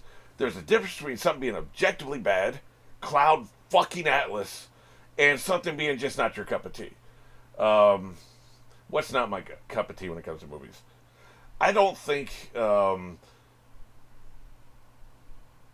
what is it? The Longest Yard? There's one of these football movies. I love football. But the movie's just meh. It didn't move. It didn't move the needle for me. It may have been The Longest Yard. I can't remember. But it was something I watched a few years ago. Objectively good movie. A lot of people have lauded it. A lot of people, like it, but I didn't like it. It wasn't my thing. It just didn't work for me, right? So there's genuine shit, objectively bad. And then there's just not for me. And people conflate the two all the times. And even the person talking about it can conflate the two. The person talking about it can be like, wow, this movie sucks. When it just wasn't for them, but it was objectively good, right? The Last Skywalker is an objectively shit movie. It is terrible. It is awful. Matter of fact, it's so bad, if you like it, if you genuinely, unironically like that movie, I'm going to be side-eyeing you, man. I'm looking at you out of the corner of my eye because it's like, what the hell, man? This person cannot be trusted. That's how I feel about that movie.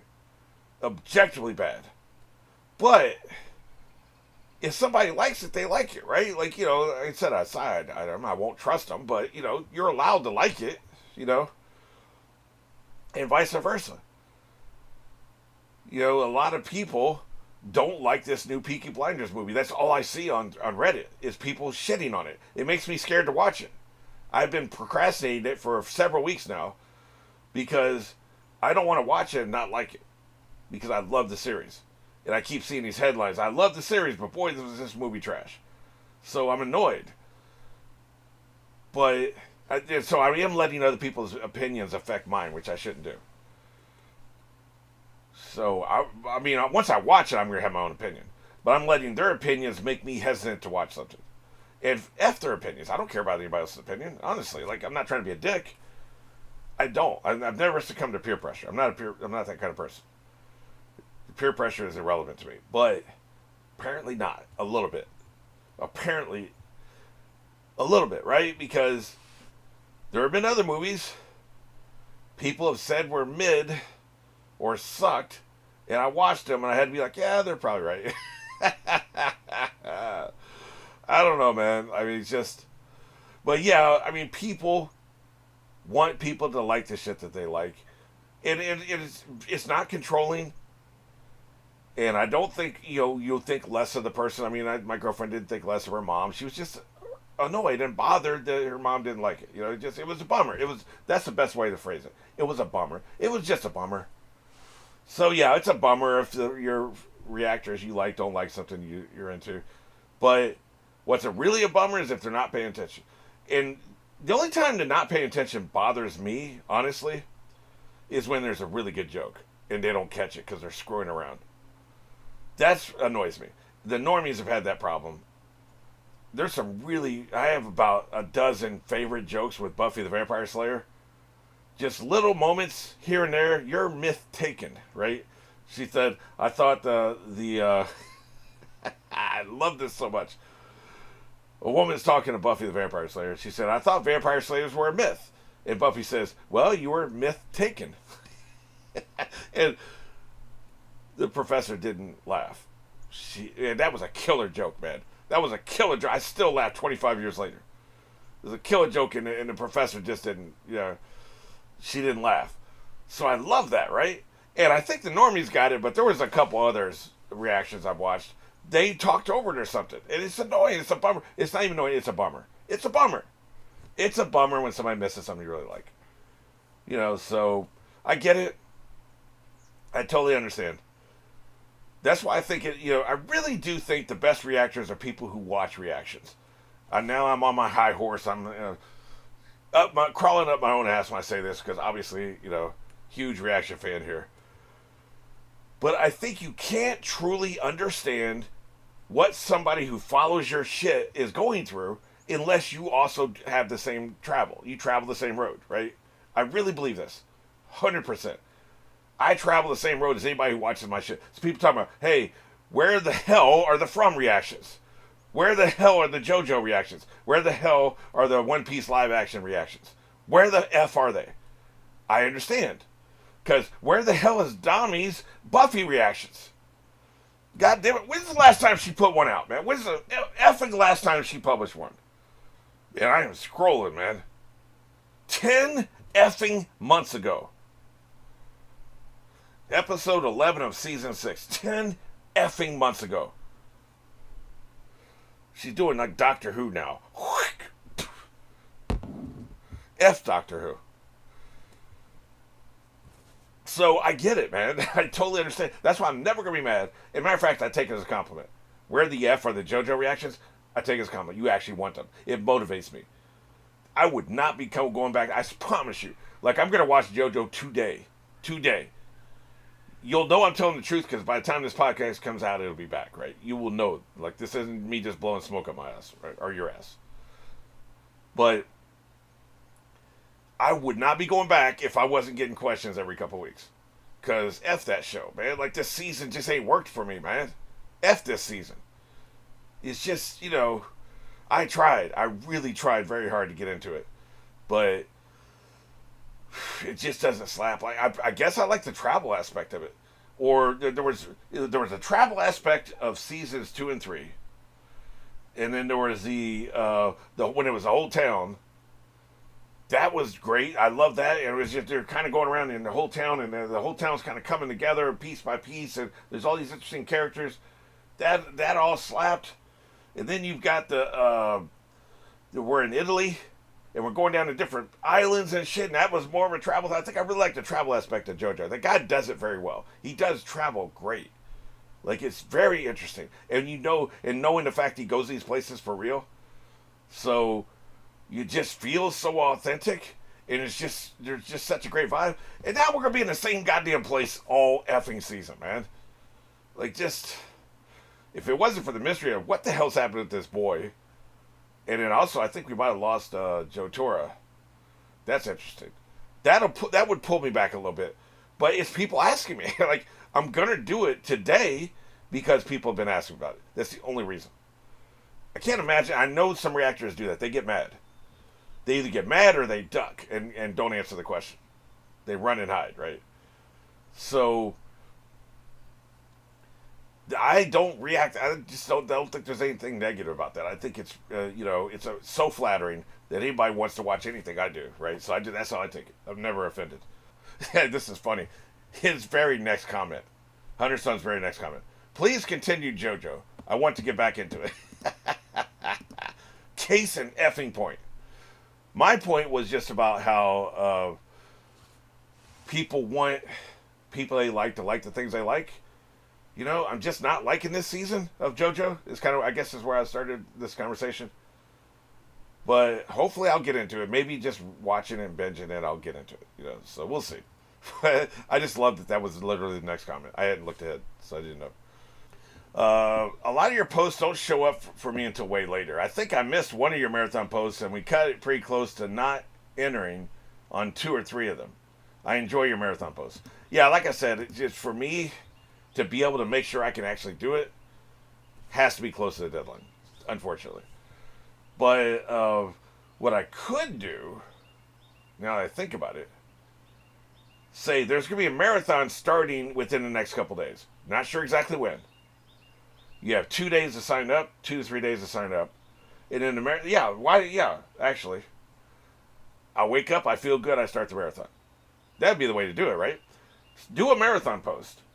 Whenever the hell the next marathon happens, this is you signing up for that. So it doesn't have to be tied to a specific day. That's actually the solution. Okay. I think we just workshopped it. All right. Well, too late to do it for tomorrow's movie marathon. So whenever I do the next marathon, I'll do a post, have it up for a couple days, and then it'll just be when I wake up feeling great, that's the day I do it. So that's what we'll do. All right. Well, I think we solved that. Excellent. You missed my comment replying to my Big Mom fan cast. I'll retype it for you. Do you have any ideas for One Piece live action fan cast? Do you know that a lot of people think Adam Sandler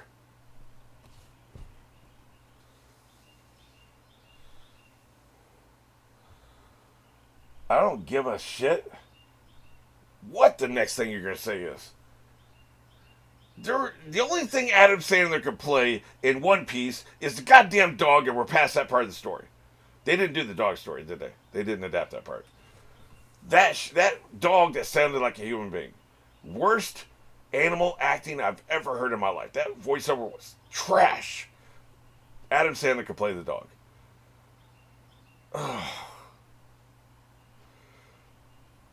Looks like, man, F Adam Sandler. Although this would continue the trend of me hating that character. So maybe it would be good casting. Nothing would make me hate that so much more than if you cast Adam Sandler or Will Ferrell. Cast one of those effing losers. Unfunny hacks. Man, it's just not good. That's how you keep me hating him. Because the problem is, if you cast a charismatic actor I like in that role, I won't hate the character anymore. Lee Pace. Lee Pace could probably do that guy, right? Like he's kind of getting older. Just give him a little, Light Bitch does that facial hair. Never mind. Give him the sunglasses. Somebody like that, right? Pedro Pascal. Anyway, I don't have the fan cast.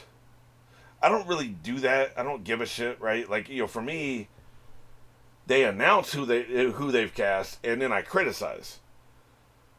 Very rarely have I gotten into the fan cast. Now, I did fan cast who I thought should play Harrison. There was a guy, and I didn't do it. I don't remember the actor's name. He looked just absolutely. He looked like a double for the guy who plays Dexter. What the hell is his name? Michael C. Hall. Or could play a younger version as well. What is it? I didn't do a guy's name. Yeah, this is Peyton Clark. This photo doesn't quite look like him as much as he did 10 years ago. He's 31 now. Back when he was 21, he looked a hell of a lot like Michael C. Hall. So occasionally, right, you can do that, but I don't really give a shit. I want acting talent. I haven't seen season 2. But I have seen some still shots and cast announcements and stuff like that. And that chick that they got to play Miss Golden Week or whatever the hell her name is looks like she stepped right out of the manga. And apparently that's her actual hair. I saw a short where she was talking about her audition process. And that she convinced him to use her actual hair. So it's not even like a wig, man. She just looks like that damn character, man. Perfect casting. So trust the process, right? And I think Chopper's doctor is Sigourney Weaver, which I can see, considering how damn old she is these days. So that works. But just trust the process for the most part. I do. I do trust the process. I think they've nailed everything I've seen so far. They pretty much have nailed. I've never really been a fan caster, though. I don't know why. Maybe it's because I have the filmmaking background and I do casting, right? Like, I don't know. Because for me, I know that performance matters a hell of a lot more than look. Although, like I just talked about, sometimes you can do look casting and it's fine. Look casting is fine. But you're not serious with it. Like, they still have to be able to act and portray the character in a way that makes sense, The wrong actor can, look at the recasting he did for Back to the Future. Eric Stoltz, great actor. Love him. Love him in everything I've ever seen him in. He was not going to play that character correctly, and he didn't. That's why they fired his ass. It happens, right? So you need the right character in the right part. And I trust them. They seem to know what the hell they're doing. Like, so far, I haven't seen a single character that I can remember. Oh, I take it back. There is one. I don't think they nailed the Shanks casting. He's too soft. He just doesn't, he's not charismatic enough. I mean, he has no screen presence for me. He's like your stepdad or something. Like, friendly stepdad tries too hard to be your friend. Like, that's pretty much the vibe I get. Like, that is shitty casting. Which really sucks, but they'll never get to the part where Shanks matters. I mean, 3 years between seasons, these actors are going to be 80 years old before we get to Marineford. So, it doesn't matter. We're not going to get that part of the story. This live action is just about getting people to watch the anime. Matakoye, I'm on a comment mission. Well, I'm on an address your comments mission. Nailed it. Kezi Kin was going to comment on Love is War having the special episodes, since I didn't know if you were aware, but glad to know you know about it. And when will they effing... I'm going to look this up right now. When the hell are they going to get the dub out, man? That shit came out in December. I first started looking in December. It is April, man. It's about to be August, like the way time be flying, right? It is damn April. When the hell is the dub coming out? Not yet, bitches. God damn it. I'd love a corner on Love is War, even though you haven't seen it in a while. Not sure what specifically about, but Love is War talk is enjoyable for me. Challenge accepted. This is Worthless Winner. How is that possible? If you're a winner, you are not worthless. If you're worthless, you're not a winner. Maybe that's the tragic irony of your name. I just got it. Okay. I think anime time is mostly a result of bad adaptation from page to screen. This is where I was talking at length about the damn blocking and all that shit and how they failed. So, I just Googled chapter 77 of Gantz, which is what I was talking about, where the scene you describe is shown and the blocking is better because it's less clear. We don't know exactly where people are, unlike in the show. And that is a good point. Ambiguity is a beautiful thing when you're trying to obfuscate this kind of shit, right? Which is why in the Night of the Seven Kingdoms, they put a bunch of mist so you can't see what's happening out here. So you're focusing on the fight that they want you to focus in on. And now don't pay attention to this other shit. We'll see little glimpses, but we're going to keep it they're mystifying you. They're mystifying you with the mist, right? So you're absolutely right about that. So it's not as obviously wrong. The blocking is bad if we assume she is standing where we last saw her standing, which is where she is standing in the anime. But it was quite a few pages ago. She had time to move in the manga, but we know she didn't in the show. That's a brilliant point. You're absolutely right. Yeah, and I don't think I ever did blame the manga, but manga just it's a different medium, right? Your imagination does 90% of the work. So she's here, and all of a sudden she's jumping in front of the acid. Why would we question that, right? Our imagination just doesn't work. We're going to panel to panel to panel. Clearly shit's happening between panels, right? So, 100%. I think you've got a point about the lack of experience filming things leads to bad blocking, but sometimes the blocking is worse in the anime and the manga. Yeah, I mean, no question about it. Yeah, and I was specifically talking about the anime, unless I misspoke. But yeah, they just, it's not something I knew because remember, I was a novel writer from probably I was really young when I tried to write my first short stories. So I was a short story writer in the 80s. We'll just put it that way. Became a novel writer in the 90s. Finished my first novel probably 91. I did about a novel a year for about 3 or 4 years in a row, just kind of refining the process and trying to become a better writer and that kind of shit. I didn't even start submitting until 93, I think. 92 or 93. Started collecting rejections, but so I was a novel writer. I started filmmaking in 2004.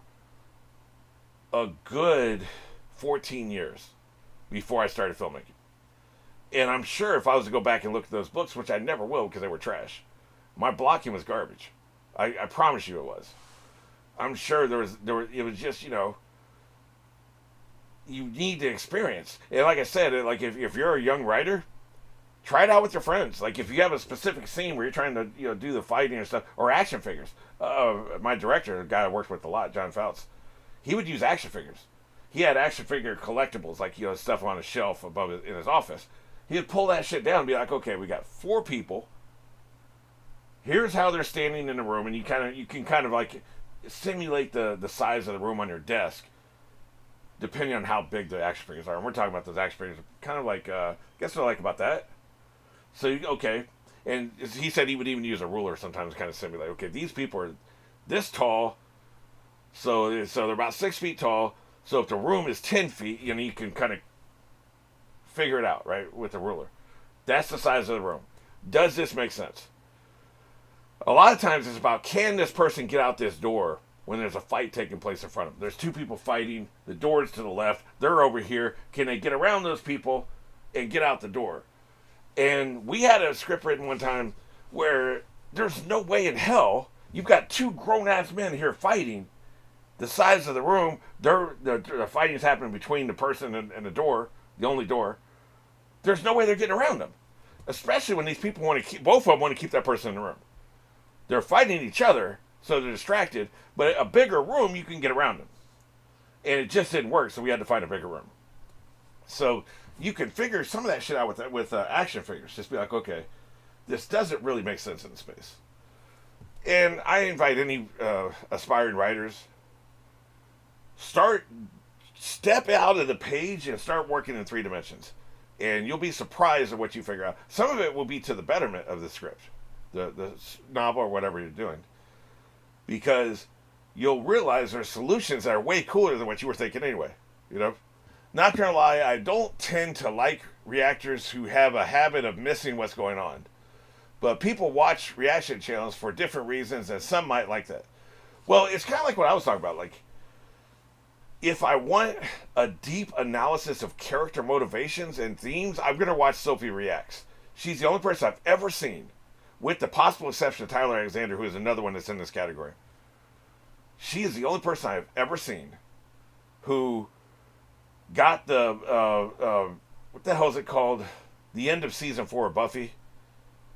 What the hell is that called? I don't remember the name of the episode, but it's the dream episode where they have all that symbology and all that. She clocked it in the first watch through. She clocked that shit. There's 4 characters, and each one represents something else. One represents the heart, one represents the mind, one represents the spirit, I think. And she figured that shit out immediately when they hadn't even gotten through all 3 characters, and she figured that shit out. Like, her attention to detail and her ability to break this shit down, unrivaled. If I want to see somebody break some shit down and truly get the material, Tyler Alexander and Sophie Reacts. If I want laughs, I'm going to the normies or Yo Boy Roshi, right? Those dudes are funny as hell, man, but they're not necessarily going to be able to get everything. If I want somebody to break down the practicality, is this practical? Should they have done this? Maybe there's a better way to solve this problem. I'm going to watch Bad Medicine. Those dudes are hilarious. She really shouldn't be driving this in third gear like that. It's just, God, they crack me up, man. So what do you want? What are you in the mood for? That's for me. If I'm in the mood to laugh, it's your boy Roshi. And Bad Mess can make me laugh too. They're pretty funny. Or the normies, right? I'm not going to, even though Tyler and Sophie can be funny, I'm not going to them to laugh, right? So if I'm in the mood to laugh, I'm going to those people, and those people aren't going to catch everything. They're just not. That's not what they're there for. Meanwhile, Sophie, man, if they miss them, I'm always shocked, right? So kind of it's what you're in the mood for, right? And then there's just some I'm bored and I want to something on, so then I'll go to Dakara Jane, I'll go to Channel C, I think it's called, and there's a bunch of those, I don't remember the channel names, but they come up every time there's something new. Their shit comes up. It's okay, yeah. That's to fill the time, right? I have 20 minutes until this stupid computer boots up. So let me just put something on so I'm not sitting there fuming about being pissed off that it crashed, right?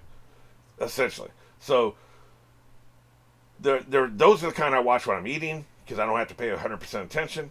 But I am like, when it's like Tyler Alexander or Sophie Reacts, I'm not doing anything else. I'm not multitasking. I'm sitting there locked the hell in to every single detail of what they pick up on because they're brilliant that way. But that's not every experience, right? So like I have reactions for different situations, moods, and activities. I've seen too many people talk over a story, or worse, read super chats while watching a story. That's me pulling the ripcord and jumping out of the plane. Blocked. There is no way in hell I'd watch a reaction where that's happening. Kiss my ass. Don't get me wrong, I love super chats. I wish people would give me super chats. But, I would have a devoted video to react to their shit. Kind of like this. Just react to their comments, questions, whatever. But it wouldn't be during a reaction. Holy shit. Then complain later that the show is bad because they don't understand what's going on. Because they talked over it. You're triggering me. You were triggering me because that would piss me off. There are different kinds of reaction channels. And people might expect one type when they're getting another type. Yeah, see, I think that's probably what it is. Don't go to the normies looking for Sophie Reacts. The hell are you doing, man? You're in the wrong place. You went to Wendy's looking for a good hamburger. The hell are you doing, man? You go to Wendy's when you want to eat garbage. You want to go to the pig trough and shove your face into the pig food. That's when you go to Wendy's. You don't go to Wendy's looking for a Michelin 4-star steak. The hell are you doing? You go to Ruth's Steakhouse, whatever the hell the expensive steak places are called. That's where you should be if you want that. So yeah, don't go to the wrong reaction channel. My favorite TV reactor channels, T-Boo, Autosave, I've never heard of these, Semblance of Sanity, are kind of halfway between reactions and essay channels. Yeah, I've discovered a new one. What the hell's his name? There's another one that's kind of like Tyler Alexander. He's like a cross between Tyler Alexander and Sophie Rex. He's in the middle, but he's also a little bit of an essay channel. Editing him will come in and talk for 5 minutes about a specific thing. So I really like that. He's a new kind of channel, I believe. I can't find him. There's too many people. I have too many people I follow. It's whatever. But yeah, his videos his reactions to like an episode of Pluribus can be over an hour long. But a lot of it is just him like editing him coming in and talking. So he is like a cross between an essay and a reaction channel. They watch the show once, noting down things to talk about in more detail later, then go back to a discussion, watch those bits at the end. Another thing I like that was her name? I don't even remember her name anymore. She was another one of these Buffy reactors. Allie Box, who just dropped off the map. Just stopped uploading. But what I liked that she'd watch the episode, then she'd go back to the beginning and go scene by scene and just kind of look at the video to remind herself of things she wanted to talk about, right? So she'd go through the entire episode again and obviously edit it down, right? But she would be looking and remind herself of every little thing that happened, looking at dialogue with the subtitles and stuff, and really kind of go through it. Like, her after episode talks could be almost as long as the reaction itself. Like, so her videos tend to be an hour as well. Now, you know me, I don't really like that kind of stuff, but for her, I'd stick around for some of it, at least some of it. because she was really detailed and meticulous, and I liked that style. So that was kind of cool. Kind of like what you're talking about here. People might be expecting what's typical of other kinds of reaction channels and TV reactions, people reacting to visual novels, where you have to push a button to advance to the next line. Can always discuss what they just read before pushing on to the next line. You think a visual novel reaction would be interesting? Like, are we talking about, like, is it an anime thing? The light novel, is this the light novel stuff? Maybe, like, for instance, there's some show that we only got one season of, but they have a lot more light novels that I could react to. Like, Love is War, apparently is never coming back. I don't know. Like, it's taking so goddamn long. I know we have a special that talked about it. But they've only adapted half of the manga. If it had light novels that covering the rest of the material, would that be something people would want me to react to? That's an interesting idea. Can always discuss what they just read before pushing on to the next line. Similar to video game reactions, but TV keeps going unless you actually pause it. So people used to visual novels or video game reactions might get the wrong expectations for TV reactions. Yeah, I don't know how the hell, I mean, other than pausing a bunch, and I try not to do that for full reactions for obvious reasons. I don't know. Just realized, with One Piece at least, with my rewind, I'm kind of doing both. I'm reacting to it, then I rewind before I go to the next episode. Like, there's already been a new episode of One Piece that's dropped today, but I'm not going to watch it until I get a chance to do the rewind for last week's episode. So I'm going to be very strict about that. I'm not going to watch ahead and have to try to go back and do the rewinds. So that does mean I'll experience everything twice. So in case I did miss something, I will have picked up on it before I watch the next episode, which I think is important, especially for something like One Piece. So that's one category where I am kind of doing the essay thing a little bit after the fact. Stone-faced reactions that don't say anything are boring, but I find people who yell over the show at the same time not taking anything in equally boring. There seems to be a golden mean between those extremes. You have a good balance, for example. Yeah, it's like anything else, it's moderation. Any extreme. I don't think there is an extreme that's great, I don't think any extreme is just great. So, moderation in all things. I think that's what we're talking about. This is a great comment. Thank you for that. We got 2 comments left. These are both from Marikoya. I think judging the post-time skip for One Piece as a whole is not possible yet since we haven't ended, even though I do prefer the pre-time skip. I agree with you, but I'm going to fall back on the Sports Talk Radio thing I mentioned a few podcasts ago, where they say there's a draft, and they drafted a player you don't like, and so you're the talk show host saying, I don't like this player they draft, and somebody calls in and says, well, you got to let him develop for a couple years before you can make a snap judgment like that. He's like, yeah, no shit, but I have a show to do today, right? I can't jump forward 2 years in the future and talk about how did this quarterback play out over the next 2 years. I have a show to do today. So I'm talking today. This is what I think today. So, yeah, you're right. We do have to wait until the end of the second half of the story before we can truly judge and compare. But we have a show to do today. So for today, what do you think? And you say, I tend to list later part in any given story. Yeah, I mean, it's going to be more exciting. You got more revelations.